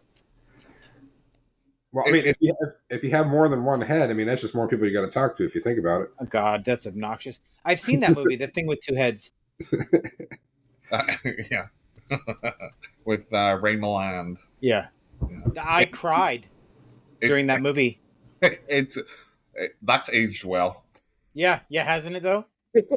But I do. I remember when they cut the head off of the body. I cried when it was begging to save its life. Well, was it though?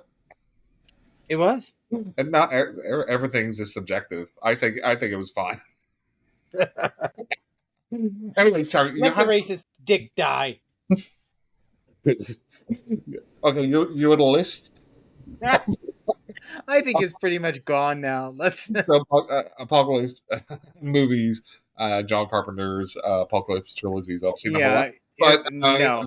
But let's see. Okay, so ready. Okay, we'll buzz through this, right? This because it's from BuzzFeed. Get it? So it's the 21. It's the best end of the world films. They're not all horror, so we'll start with that, right? Yep. Number 21, we'll all agree, great apocalypse movies, the Terminator franchise. The franchise now. Yeah, No. I disagree. You're wrong. I can't get past the second one. One and two for me are the best. I can't do the rest of them. Yeah, you think every movie in that franchise is great? God no. God no. Well, that's just what you said, Jim.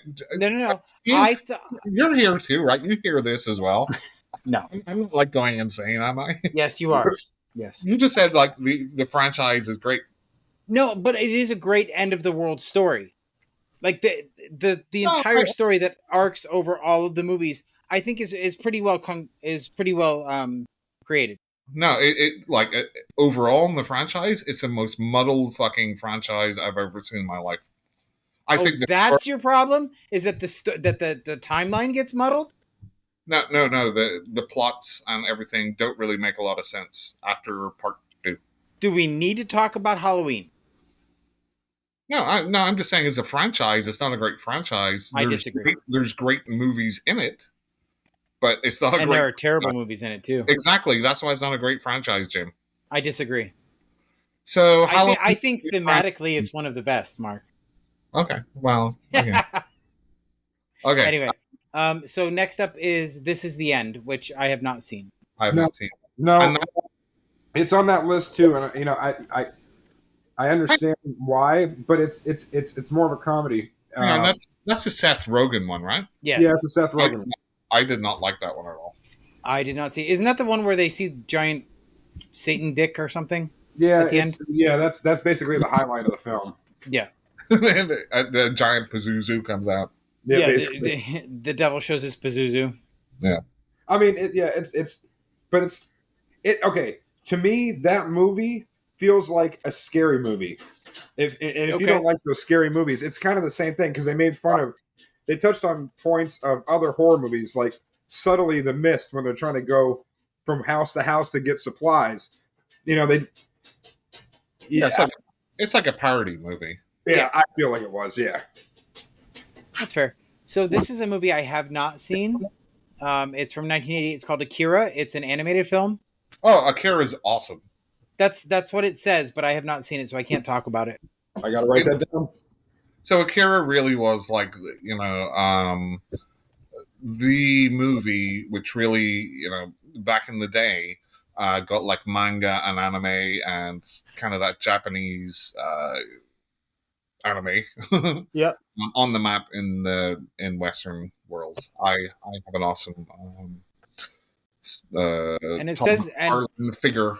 It says it's available on Hulu, Shane. Okay. If you have Hulu. Yeah. I bought it on Blu-ray. So next up we have the Blade Runner movies. It has both. I have not seen either one, so I can't talk to it. What, you haven't even seen the original Blade Runner? No. Wow. So Ridley Scott, again, if he's got a good writer behind him and good actors that can just not need a lot of direction, he makes awesome movies. Blade Runner is an awesome movie. It's a little, it's a noir, like future noir movie. Time to die. There's some excellent performances, beautiful. It's a little slow for me, and I started to watch the Denis Villeneuve second one. Yep, Blade Runner 2049. I really like him as a director. Like I love Dune and I love Arrival. I just couldn't get into it. It's just so slow. That's fair. Yeah, Shane. I agree. The original one, Harrison Ford. I mean, that was the best. I don't see the original one as an apocalypse movie. Yeah, that's why I said it's kind of hard for me to grasp that whole thing because it's not really. Right. I mean, okay, so here's the difference. In the book, they talk about the nuclear war that created this environment. In the movie, not so much. Oh, okay. Well, I mean, but there's a thriving society. It's, I don't know. It's post-apocalyptic, Mark. Well, You could say, okay, well, when the dinosaurs were wiped out, it was apocalyptic, and Yes. we're all living in post-apocalyptic world. That's true. Yes, you could say that. And you'd be fucking stupid, but you could say it. So number 17, we have Interstellar from 2014, which Shane and I were just talking about. It's almost like the Blade Runner thing for me. Yeah. Where there's so much to really like about it. Yep. But they really went down the hard science route, which I really loved. And then they fucking screwed it up at the end. And it's just like, oh my fucking God. Like, love transcends all this. No, it doesn't. Right. It says the things start up grim, but Interstellar focuses on the idea that the childlike passion humans are capable of is what will save the world. Yeah, which is bullshit. Yeah. Like, if you want to make it a more almost kind of romanticized version of real life, fine. But don't hit me with all this really good kind of, hard science-y stuff. Right. And then pull the curtain back and go, well, just kidding. I never left. Yeah. and then because we are unimportant, this planet is unimportant in the grand scheme of the universe. It's like fucking nothing. Absolutely. How dare you? Well, it's true. This is the only one that matters to us. Well, yeah, because we're fucking self-serving assholes. Right. But really, in the grand scheme of things, and if you not only looking at right now, if you look in the grand scheme of time, like humans have only been here for, a few ever. We were here when the world was created. What are you talking about? 6,000 years ago by Jesus. Yeah. Right. Anyway, I really like the movie apart from that part. Shane? Interstellar? Yeah. No, that's what I'm trying. I told him. I watched it twice. I have to watch it a third time. I still didn't understand how he's looking through the bookcase hitter and and like I told him, I said, I coming from Hawaii, nobody asked, hey, how can you stand on the water and why is nobody surfing that wave?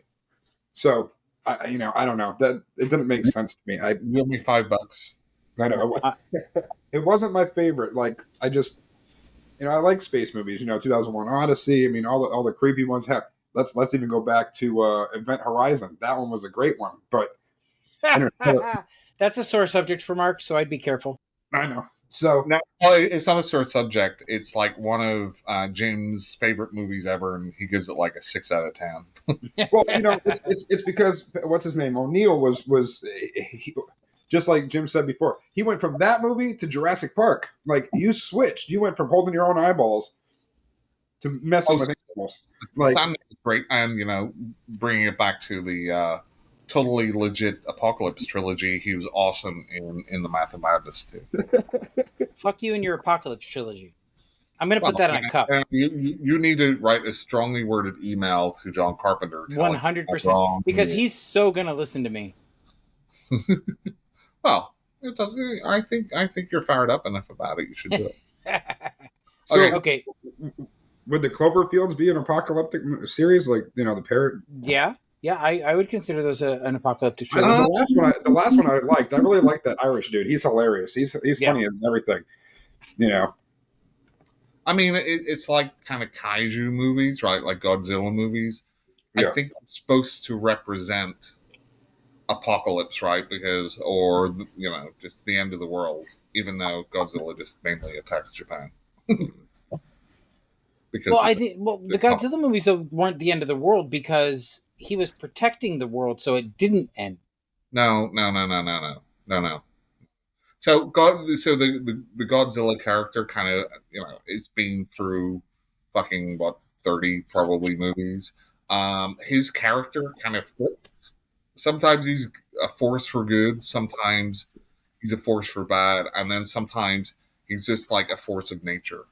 And that's kind of what the first one was.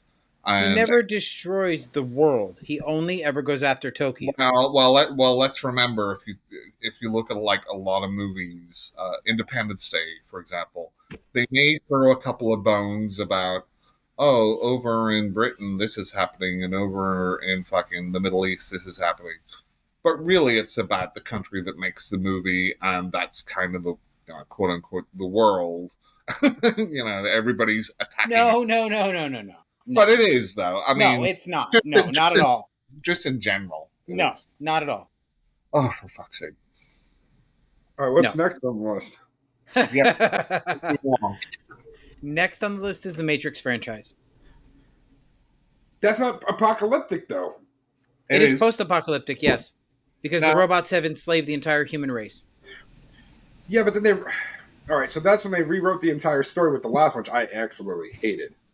I love Keanu Reeves, but that last one really pissed me off. They should have just left it alone. Oh, I agree. I hated the last Matrix. I started watching the most recent one, and I'm kind of halfway through. I kind of like the meta stuff that they do in it. Saying, oh, it's a video game, and Keanu Reeves is kind of like this video game developer, and it's all about the Matrix and stuff. Hey, hang on a second, guys, because it looks like my... Oh, there we go. My battery stopped charging. It's charging again. I was afraid my laptop was going to die. Go ahead. Sorry. So, I kind of like the meta stuff. I haven't made my way all the way through it, but it's funny that, he was in Cyberpunk, the game, which is all about... with his dick out. With his Pazuzu out. Yeah. But the Matrix is... It's apocalyptic, but it's almost not, because they want to keep making humans as batteries, right? So the human race would continue, I guess. Yeah, I mean, that's fair. Well, that's what I'm saying. We're not essentially dead. We're used as basically, like you said, batteries to power everything. That's fair. But, I mean, in no uncertain terms, like, the race is doomed to just live out as, like, vegetables. In a simulation. But, I mean, okay, so even then, but look at all the people that are freed. They had a colony underground. Huge colonies. So they weren't necessarily apocalyptic. I mean... Right. I mean, I get why it's on this list, I guess. I can see it. I wouldn't... If I was to put it in a genre, I don't think I would put it in apocalyptic. That's all I'm saying. Well, as Mark says, you can be wrong. Yes. Oh. You see, Shane? That's my first one. I just had my "you could be wrong" cherry pop. So thank you. There you go. Right. The things you know. Right. Exactly. Next up is a terrible movie that I hated. The Day After Tomorrow. Yeah. Yep. So Shane, you're talking about The Happening. This sort of had some of that feel as far as whenever the cold was coming. They were all running away from the cold. Right. Winter is coming. Right. As a movie itself, it's just another Roland Emmerich, just kind of dumb. But, there's going to be a dumber... Like, if Moonfall's on this, that's the dumbest shit I've ever seen. But, yeah, this one was fine. I mean, just, like, if you don't take it too seriously, it's all right. Well, I mean, honestly, The Day After Tomorrow, if you live in Florida, that was a normal Wednesday for us, having all that light. Yep. So, I mean, that's, to other states, that might be scary, but here in Florida, and you deal with it on a daily basis, there won't be a cloud, you get lightning, so. Okay, so number 14 is the Hunger Games franchise. Never seen it. Really? Nope. I don't see it as a post-apocalyptic. It is post-apocalyptic, but I just don't see it like as the end of. They had so much technology, right? Running around. The world didn't. I mean, they had a dome that was like for King Kong to put them in and play in. It's more about oppression than it is about a post-apocalyptic thing, right? So the name of this list, is it post-apocalyptic? The end of the world films. See, I to me, that's a weird title to put on some of these movies where it's not the end of the world. Like some massive thing might have happened, but people are still living and walking around and having whatever. Let's move on to number 13 because that'll clear things up for you. Mm-hmm. It is Snowpiercer. Now I like the movie. I haven't seen the show yet. That's what we're referencing is the movie from 2013. We're not So- talking about the show. With Evans in it. That Yeah. one. Okay. Yeah. So I don't like it. It's just too long and boring for me. I thought it was great. It was like a Terry Gilliam movie on a train. Yeah, Ray loves it too. No, And, I Go ahead, Shane. no, I said I enjoyed it. I just because I was curious about the TV show with what's her name. Jennifer Connelly. Jennifer Connelly, she's one of my favorites going back to Labyrinth and The Rocketeer. Don't make fun of me, but I love it. No, I'm not. I absolutely adore Jennifer Connelly and everything she's been in. And so her and Labyrinth really started me on her, and of course the Rocketeer. But when she was in the show, that's one of the things that enticed me to watch it. But unfortunately I saw the movie before the show. I watched the first 3 episodes and it was okay. I don't have anything negative to say, but then I never got caught up in it, so I didn't watch it all. So this movie is more an allegory about society, right? Mm-hmm. That's the whole point of this movie. It's not really about the end of the world. Like, and just to be clear, like if I'm thinking about an apocalyptic movie, it's about where the world is going to end, right? Everything's going to die. The world might blow up, whatever. Post-apocalyptic, no, because I mean, but Snowpiercer, the world is uninhabitable, so they live on the train. No, I understand that, but they're still living. So you're talking about like knowing where it does happen by a mass, something that we can't control. Right. I mean something where it's the end of everything, right? As far as humans go. So to you, it can't be apocalyptic unless everybody's dead. Right. So there has to be that threat of extinction. Yes. Right. So that's what Snowpiercer envelops, because if you go outside that train, you are dead. No, but they're still in the train. And we Yeah, don't. but what happens if the train stops? Well, again, to me, it's more of an allegorical movie, right? Than something about the end of everything, right? It's just more about. I mean, so I get this. This is another one of those whole Mark is wrong things. No, I mean, I can see how. No, I'm kidding. I'm kidding, Mark. I'm totally so kidding. like the day the Earth stood still, that's considered apocalyptic because those things were just eating everything at its weight. So I'll give it the easy example, like War of the Worlds, right? They destroyed everything.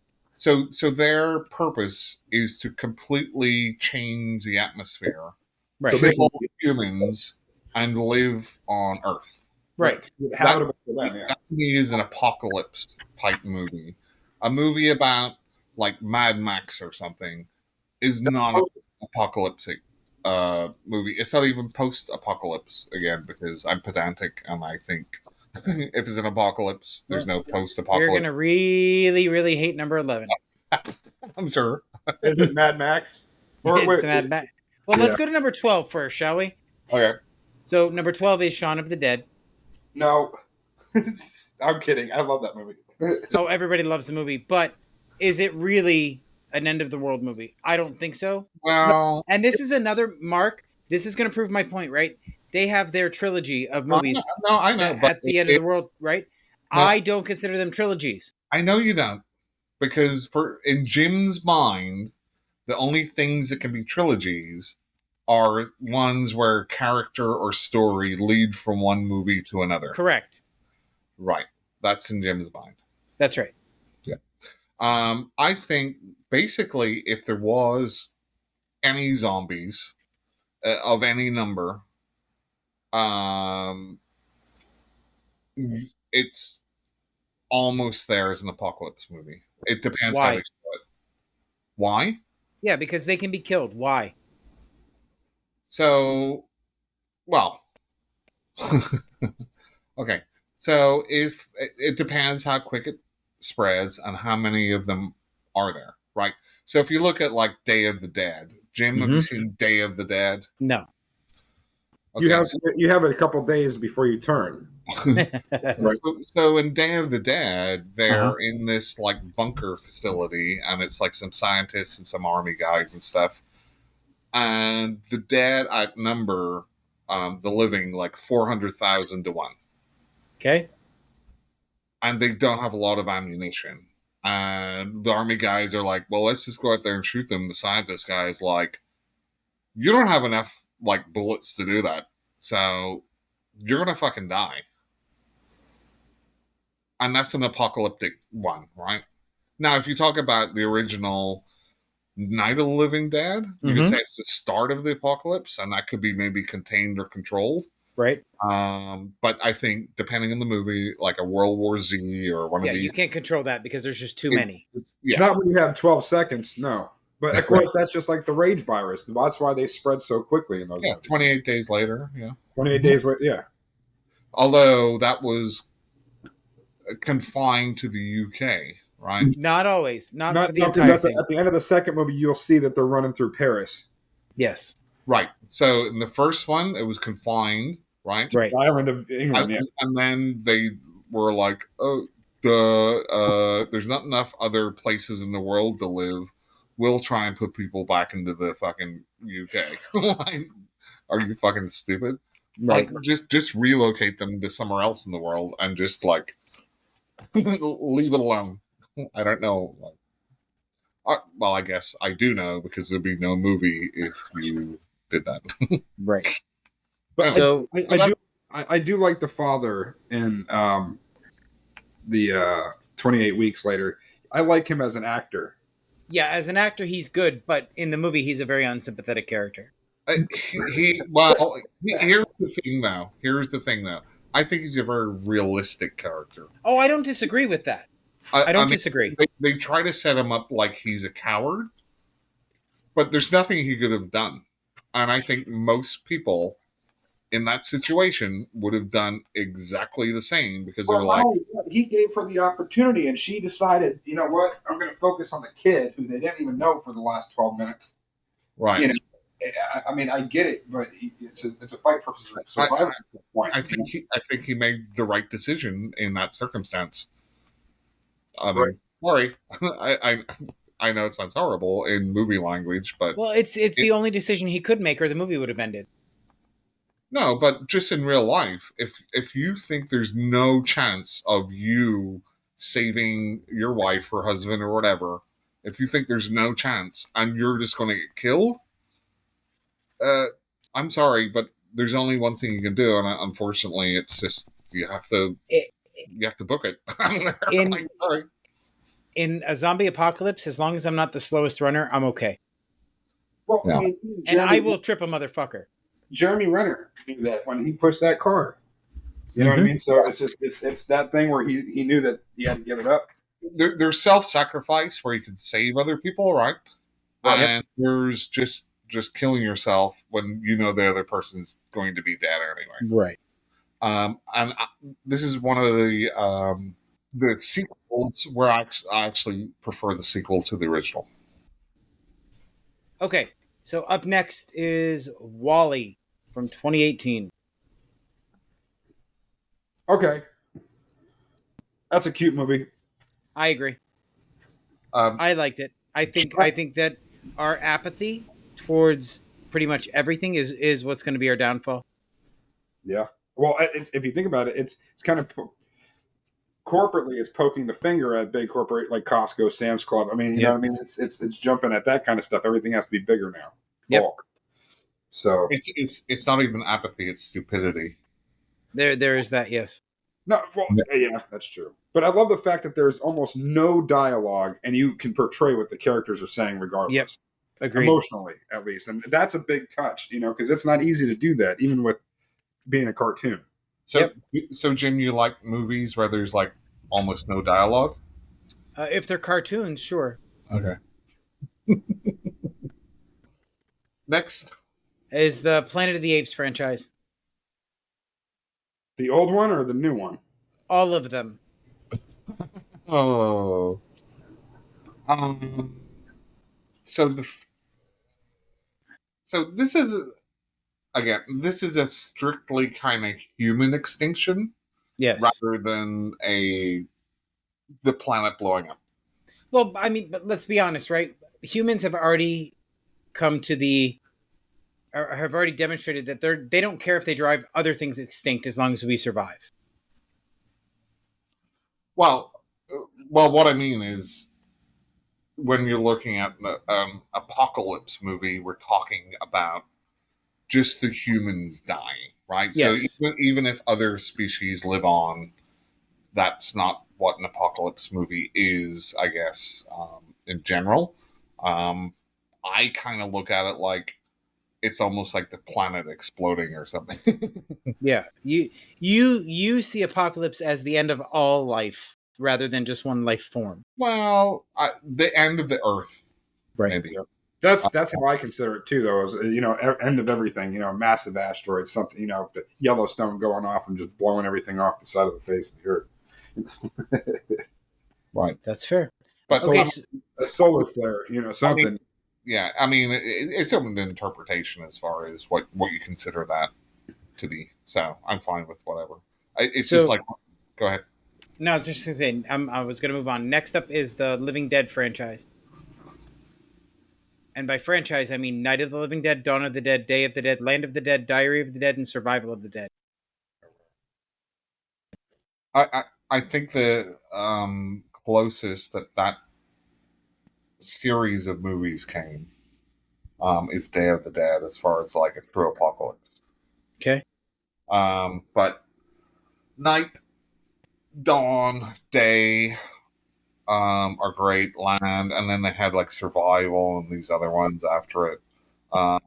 Really, I legitimately just named them all, Mark.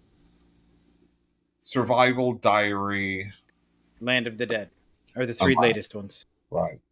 I do like John Leguizamo, so that one was fun. I honestly think, as far as an apocalypse, Return of the Living Dead has the most effective zombies and lore. I was kind of upset that Deep Impact wasn't going to be like a fully apocalyptic. That was kind of disappointing. Deep Impact sounds like a adult movie. I was going to say, I was going to... It took everything in me not to go, that's what she said. No, you can only get a Deep Impact, but you can't have a Pazuzu. That's right. So number 7 is the Zombieland double feature. Yeah, and a lot of these are just like zombie apocalypse. Right. Like, so, I would be not shocked if World War Z was on this list. Yeah. Well, next up we have A Quiet Place and A Quiet Place 2. I would not even think about that. That's true. Yeah. Quiet Place.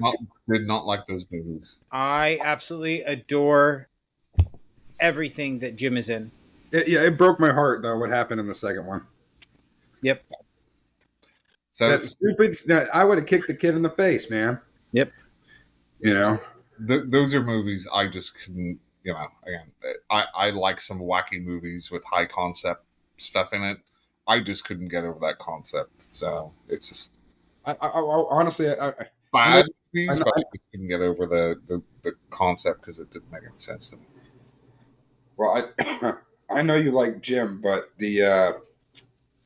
I don't like him in Fantastic Four. Nobody liked him in Fantastic Four. So he wasn't in that. Yeah, he was. He played that in the Doctor Strange. He was in the Fantastic Four in it, is my point. But I think that was sort of the point of his cameo in Doctor Strange, was to prove that he's not right for the part. Right. He's one of those... Go ahead. Sorry. No, go ahead. No, he's one of those actors which I can't stand his fucking face. I don't know, but when I'm watching him in something, I like him as an actor. Yeah. But just in my head, it's like, I don't like your fucking... it's like almost like a post-movie reaction to it. It's like... I will watch his face all day. It reminds me of Step Brothers when he's like, I don't know what it is, but you just change your face. I'll change it for you. So, Mark, what you're saying to me is that, oh my God, why can I not think of his name? What is his name? What is the actor's name? David Carradine. Oh my God. Oh my God. That's a weird name. John Krasinski. Yes. John Krasinski. So, John Krasinski is your oh God, what now? I can't remember her name. Jennifer Carpenter. Right. Well, Yeah. no, because I don't mind him acting, and I wouldn't like downvote or downrate a movie because he's in it, like you do. Oh, well, that's fair. That's true. I cannot stand Jennifer Carpenter. She's just as bad as Sherry Moon. Shut your whore mouth. Okay, moving along. Moving along. Number 5, Shane. It's a movie we already know you enjoy. Knowing I Am Legend. I am with Joe. Jesus, yeah. Whoops. Well, I mean, it is. I mean, I like the point that it's something again realistic. They try to cure cancer, and what happened? It mutated. Yep. Now you got a whole bunch of vampire. That's the only part I didn't understand. The vampiristic night. No one had a shirt on, but they had pants on. Like a bunch of little Hulks running around. I didn't understand that. I was not a fan of this the one movie. female. Like, where was the rest of them? Was she the one getting gangbanged? Like, I don't get it. And why did that guy have such a tude with her? Right. Like I don't know. Mark? There's certain things I like about this movie. The CGI, the vampires, or whatever the hell they are, aren't one of them. I don't like that the dog died. Yep. And I don't like kind of that religious-y ending. Yeah. I will stick with The Last Man on Earth as the best or most enjoyable version of that story for me. With Vince. What do you mean religiously ending? What do you mean? Wasn't there all this thing about fucking God and shit at the end? I don't know. I don't remember. No. At the end of the thing, he about gives the female back to them and then walks out. No, No. Well, there's multiple endings. They have Right. that one. They have the one where he dies and gives her the vial, and she takes that to the new colony where they end up studying it. Okay, I've not seen that ending. You have to watch it. Yeah, there's like 3 alternate endings to that story. I'm surprised you guys didn't know that. But yeah, one of them is where he says, "I can save you," right? But then the dude, he shoves them into that. Okay, remember when the daughter said, "Look at the butterfly"? She had Yeah. a tattoo of a butterfly in her neck. He shoved her in one of the vents because he had the bomb, right? Right. Closed the vent, and as that fucker broke through the glass, he let the grenade go and blew himself up. Well, after the smoke cleared, you see her and the kid walking to that establishment that they've been listening to on the radio. She showed up with the vial of his blood that he said, "This is the one that you need. Give it to them so they can reproduce it." Or mass produce it. I'm sorry, mass produce it. But that's one of the endings. Check it out. Yeah, anyway, again, this is just another kind of zombie monster apocalypse type Right. ending thing. Number 4, we've already talked about. It's the 28 days, weeks later. Yep. Wow, there's so many in this list that are just like zombie-ish movies. Yeah. Zombie movies, yeah. The next one, though, I have not heard of, though I love Clive Owen. So this is a little weird for me. Children of Man. Yep. Hmm. Good call. I absolutely adore Clive Owen. I think he's a great actor, but I've not seen this one. This is a very good movie. There's some shots in this movie which are absolutely amazing, and it's really about humanity not being able to breed anymore. Right. Mm-hmm. But yeah, well worth checking out. Shane, opinions? I'll have to check it out. It has Julianne Moore and Michael Caine. I'll have to take a look at that. Number 2 is 2009's The Road. Not seen. I've not seen this one. The Rogue? The Road, ROAD. No, I haven't heard of it. Apparently, it's supposed to be very brutal. It's about a man and his son as they make their way to the sea. Is it Viggo Mortensen in it? I can't tell who it is because they're showing a picture of a guy aiming a gun. I don't know who that is. I think it's Viggo Mortensen. The Road, and it's based on like Cormac. Yep. What's his faces? The Road. I am very surprised by number 1, if I'm being honest. Viggo Mortensen. Shit, I know a lot of about movies I've never even seen. Does anybody want to take a stab as to what number 1 is going to be? Armageddon. Nope. Let me see here. I will say it is a classic from when all 3 of us were younger. Okay, so 80s. Is it Shane? John? Is it John Carpenter's Apocalypse trilogy? It is not. Because that trilogy doesn't exist. Yeah, in the mind of Jim. Shane, you want to take a guess? Time Machine. Nope. 1984. Wait, 1984. Hmm? Don't tell me. No, you already said Blade Runner. That's This is What a genre? camp classic. What genre is it? It is a campy sci-fi classic. Can't be 1984 sci-fi. It is about two valley girls that have to fight against cannibal zombies. I have no clue. Oh, cannibal zombies. Yep. Cannibal. So, Reggie and Sam have to fight against cannibalistic zombies and a group of evil Night scientists. of the Comet? No. Yes, that is it. I have not seen it. Really? Yeah, I know. That shocks me. It's one of those ones that I've somehow avoided all these years. Is that Wow. the comet passes by and the trail Yes. leaves something on Earth? Yep. And, okay, I've heard of it, but I don't think I've seen it. It is such a campy classic. It came out around the same time as Chud, Mark. Shane, Chud? Uh, What does Chud stand for? well, I don't know. Is this code for something? No, it's the name of a movie. C period H period. I just miss. No, I haven't. It's seen not like it. my Pazuzu. I love the play on words. Yeah, right. No, I haven't seen it. Chud, let me take a look at that though. Cannibalistic human underground dweller. I'm telling you, Humanoid underground dweller. being on this podcast with you guys is giving me a little chub right now. Yeah. C-H- Chud. It's got a Yeah. CHUD. Yeah. What is that thing? It's like holding up a. Is that like a mutated Teenage Mutant Ninja Turtle? Almost. Not really, but kind of. But almost. I don't know. It looks like one of those things from like Demon Knight coming out of the ground. Yeah. Kinda.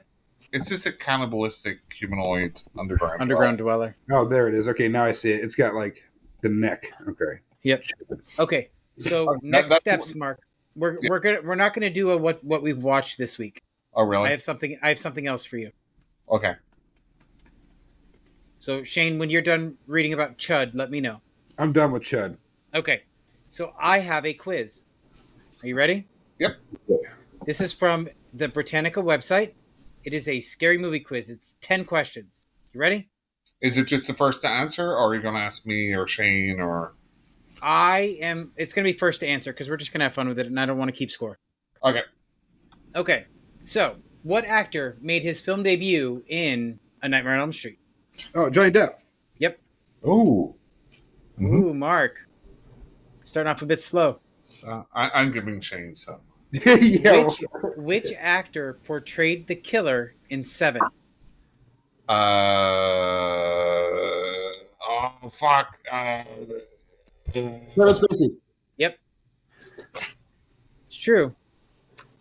Which of the following did not feature Jamie Lee Curtis? Halloween, The Fog, Prom Night, or Friday the 13th? Friday 13th. Yep, that is true. She was in The Fog? Huh. Yes, she was. Wow. Who is the murderer in Friday the 13th? Pamela Voorhees. Correct. Oh, that's true. She is, damn it. That is, yep. Texas Chainsaw Massacre's Leatherface wears masks made from... Human skin. Yeah. That is Makes correct. sense. Who is the villain in Halloween? Michael Myers. Myers. Correct. What is the occupation of Hannibal Lecter, the serial killer who appears in The Silence of the Lambs? Yeah, psychiatrist. Chris. Yep. Who directed Scream? Wes Craven. Oh, damn. Good one. What real-life killer inspired Alfred Hitchcock's Ed Psycho? Was it Ted Gacy? Ed Ed Gein. Who? Ed Gein. Oh. Which of the following is not based on a Stephen King book? Children of the Corn, The Exorcist, The Cujo, Exorcist. or Misery. Yep. You got 10 out of 10, guys. After a slow start, I think I picked it up. You did. But Shane did make an honorable showing, so we have to give him Yep. props. He is our guest, Mark, and you must show him deference. He's my brother-in-law, so I can kick him up the ass. Listen, I don't want to know what you do with your Pazuzu with your brother-in-law, so let's move on. Okay. Mark, so back to our challenge, Mark. Yeah, I'm not doing that shit. Yes, you are. Okay. We are going to do it. This is the first time anybody has challenged us to anything, and I will not back down. Something interesting, not something fucking boring that I've got no interest in. I actually think you'll be pleasantly surprised. I think you should do the challenge, and then I'll just listen to you. No, Jim, that's not how this works. You will watch it. I'm more of a charm than a Buffy myself. I enjoyed both, but I refused to watch the Buffy Vampire series for the first 3 years it was on TV because I love the movie so much. Anyway, so Mark, we will have that discussion. Shane, thank you so much for joining us tonight. Well, thank you guys for having me. It was This a blast. has been a lot of fun, and you are welcome back anytime, no matter what Mark says. Well, thank you guys. It was an honor to be on the show.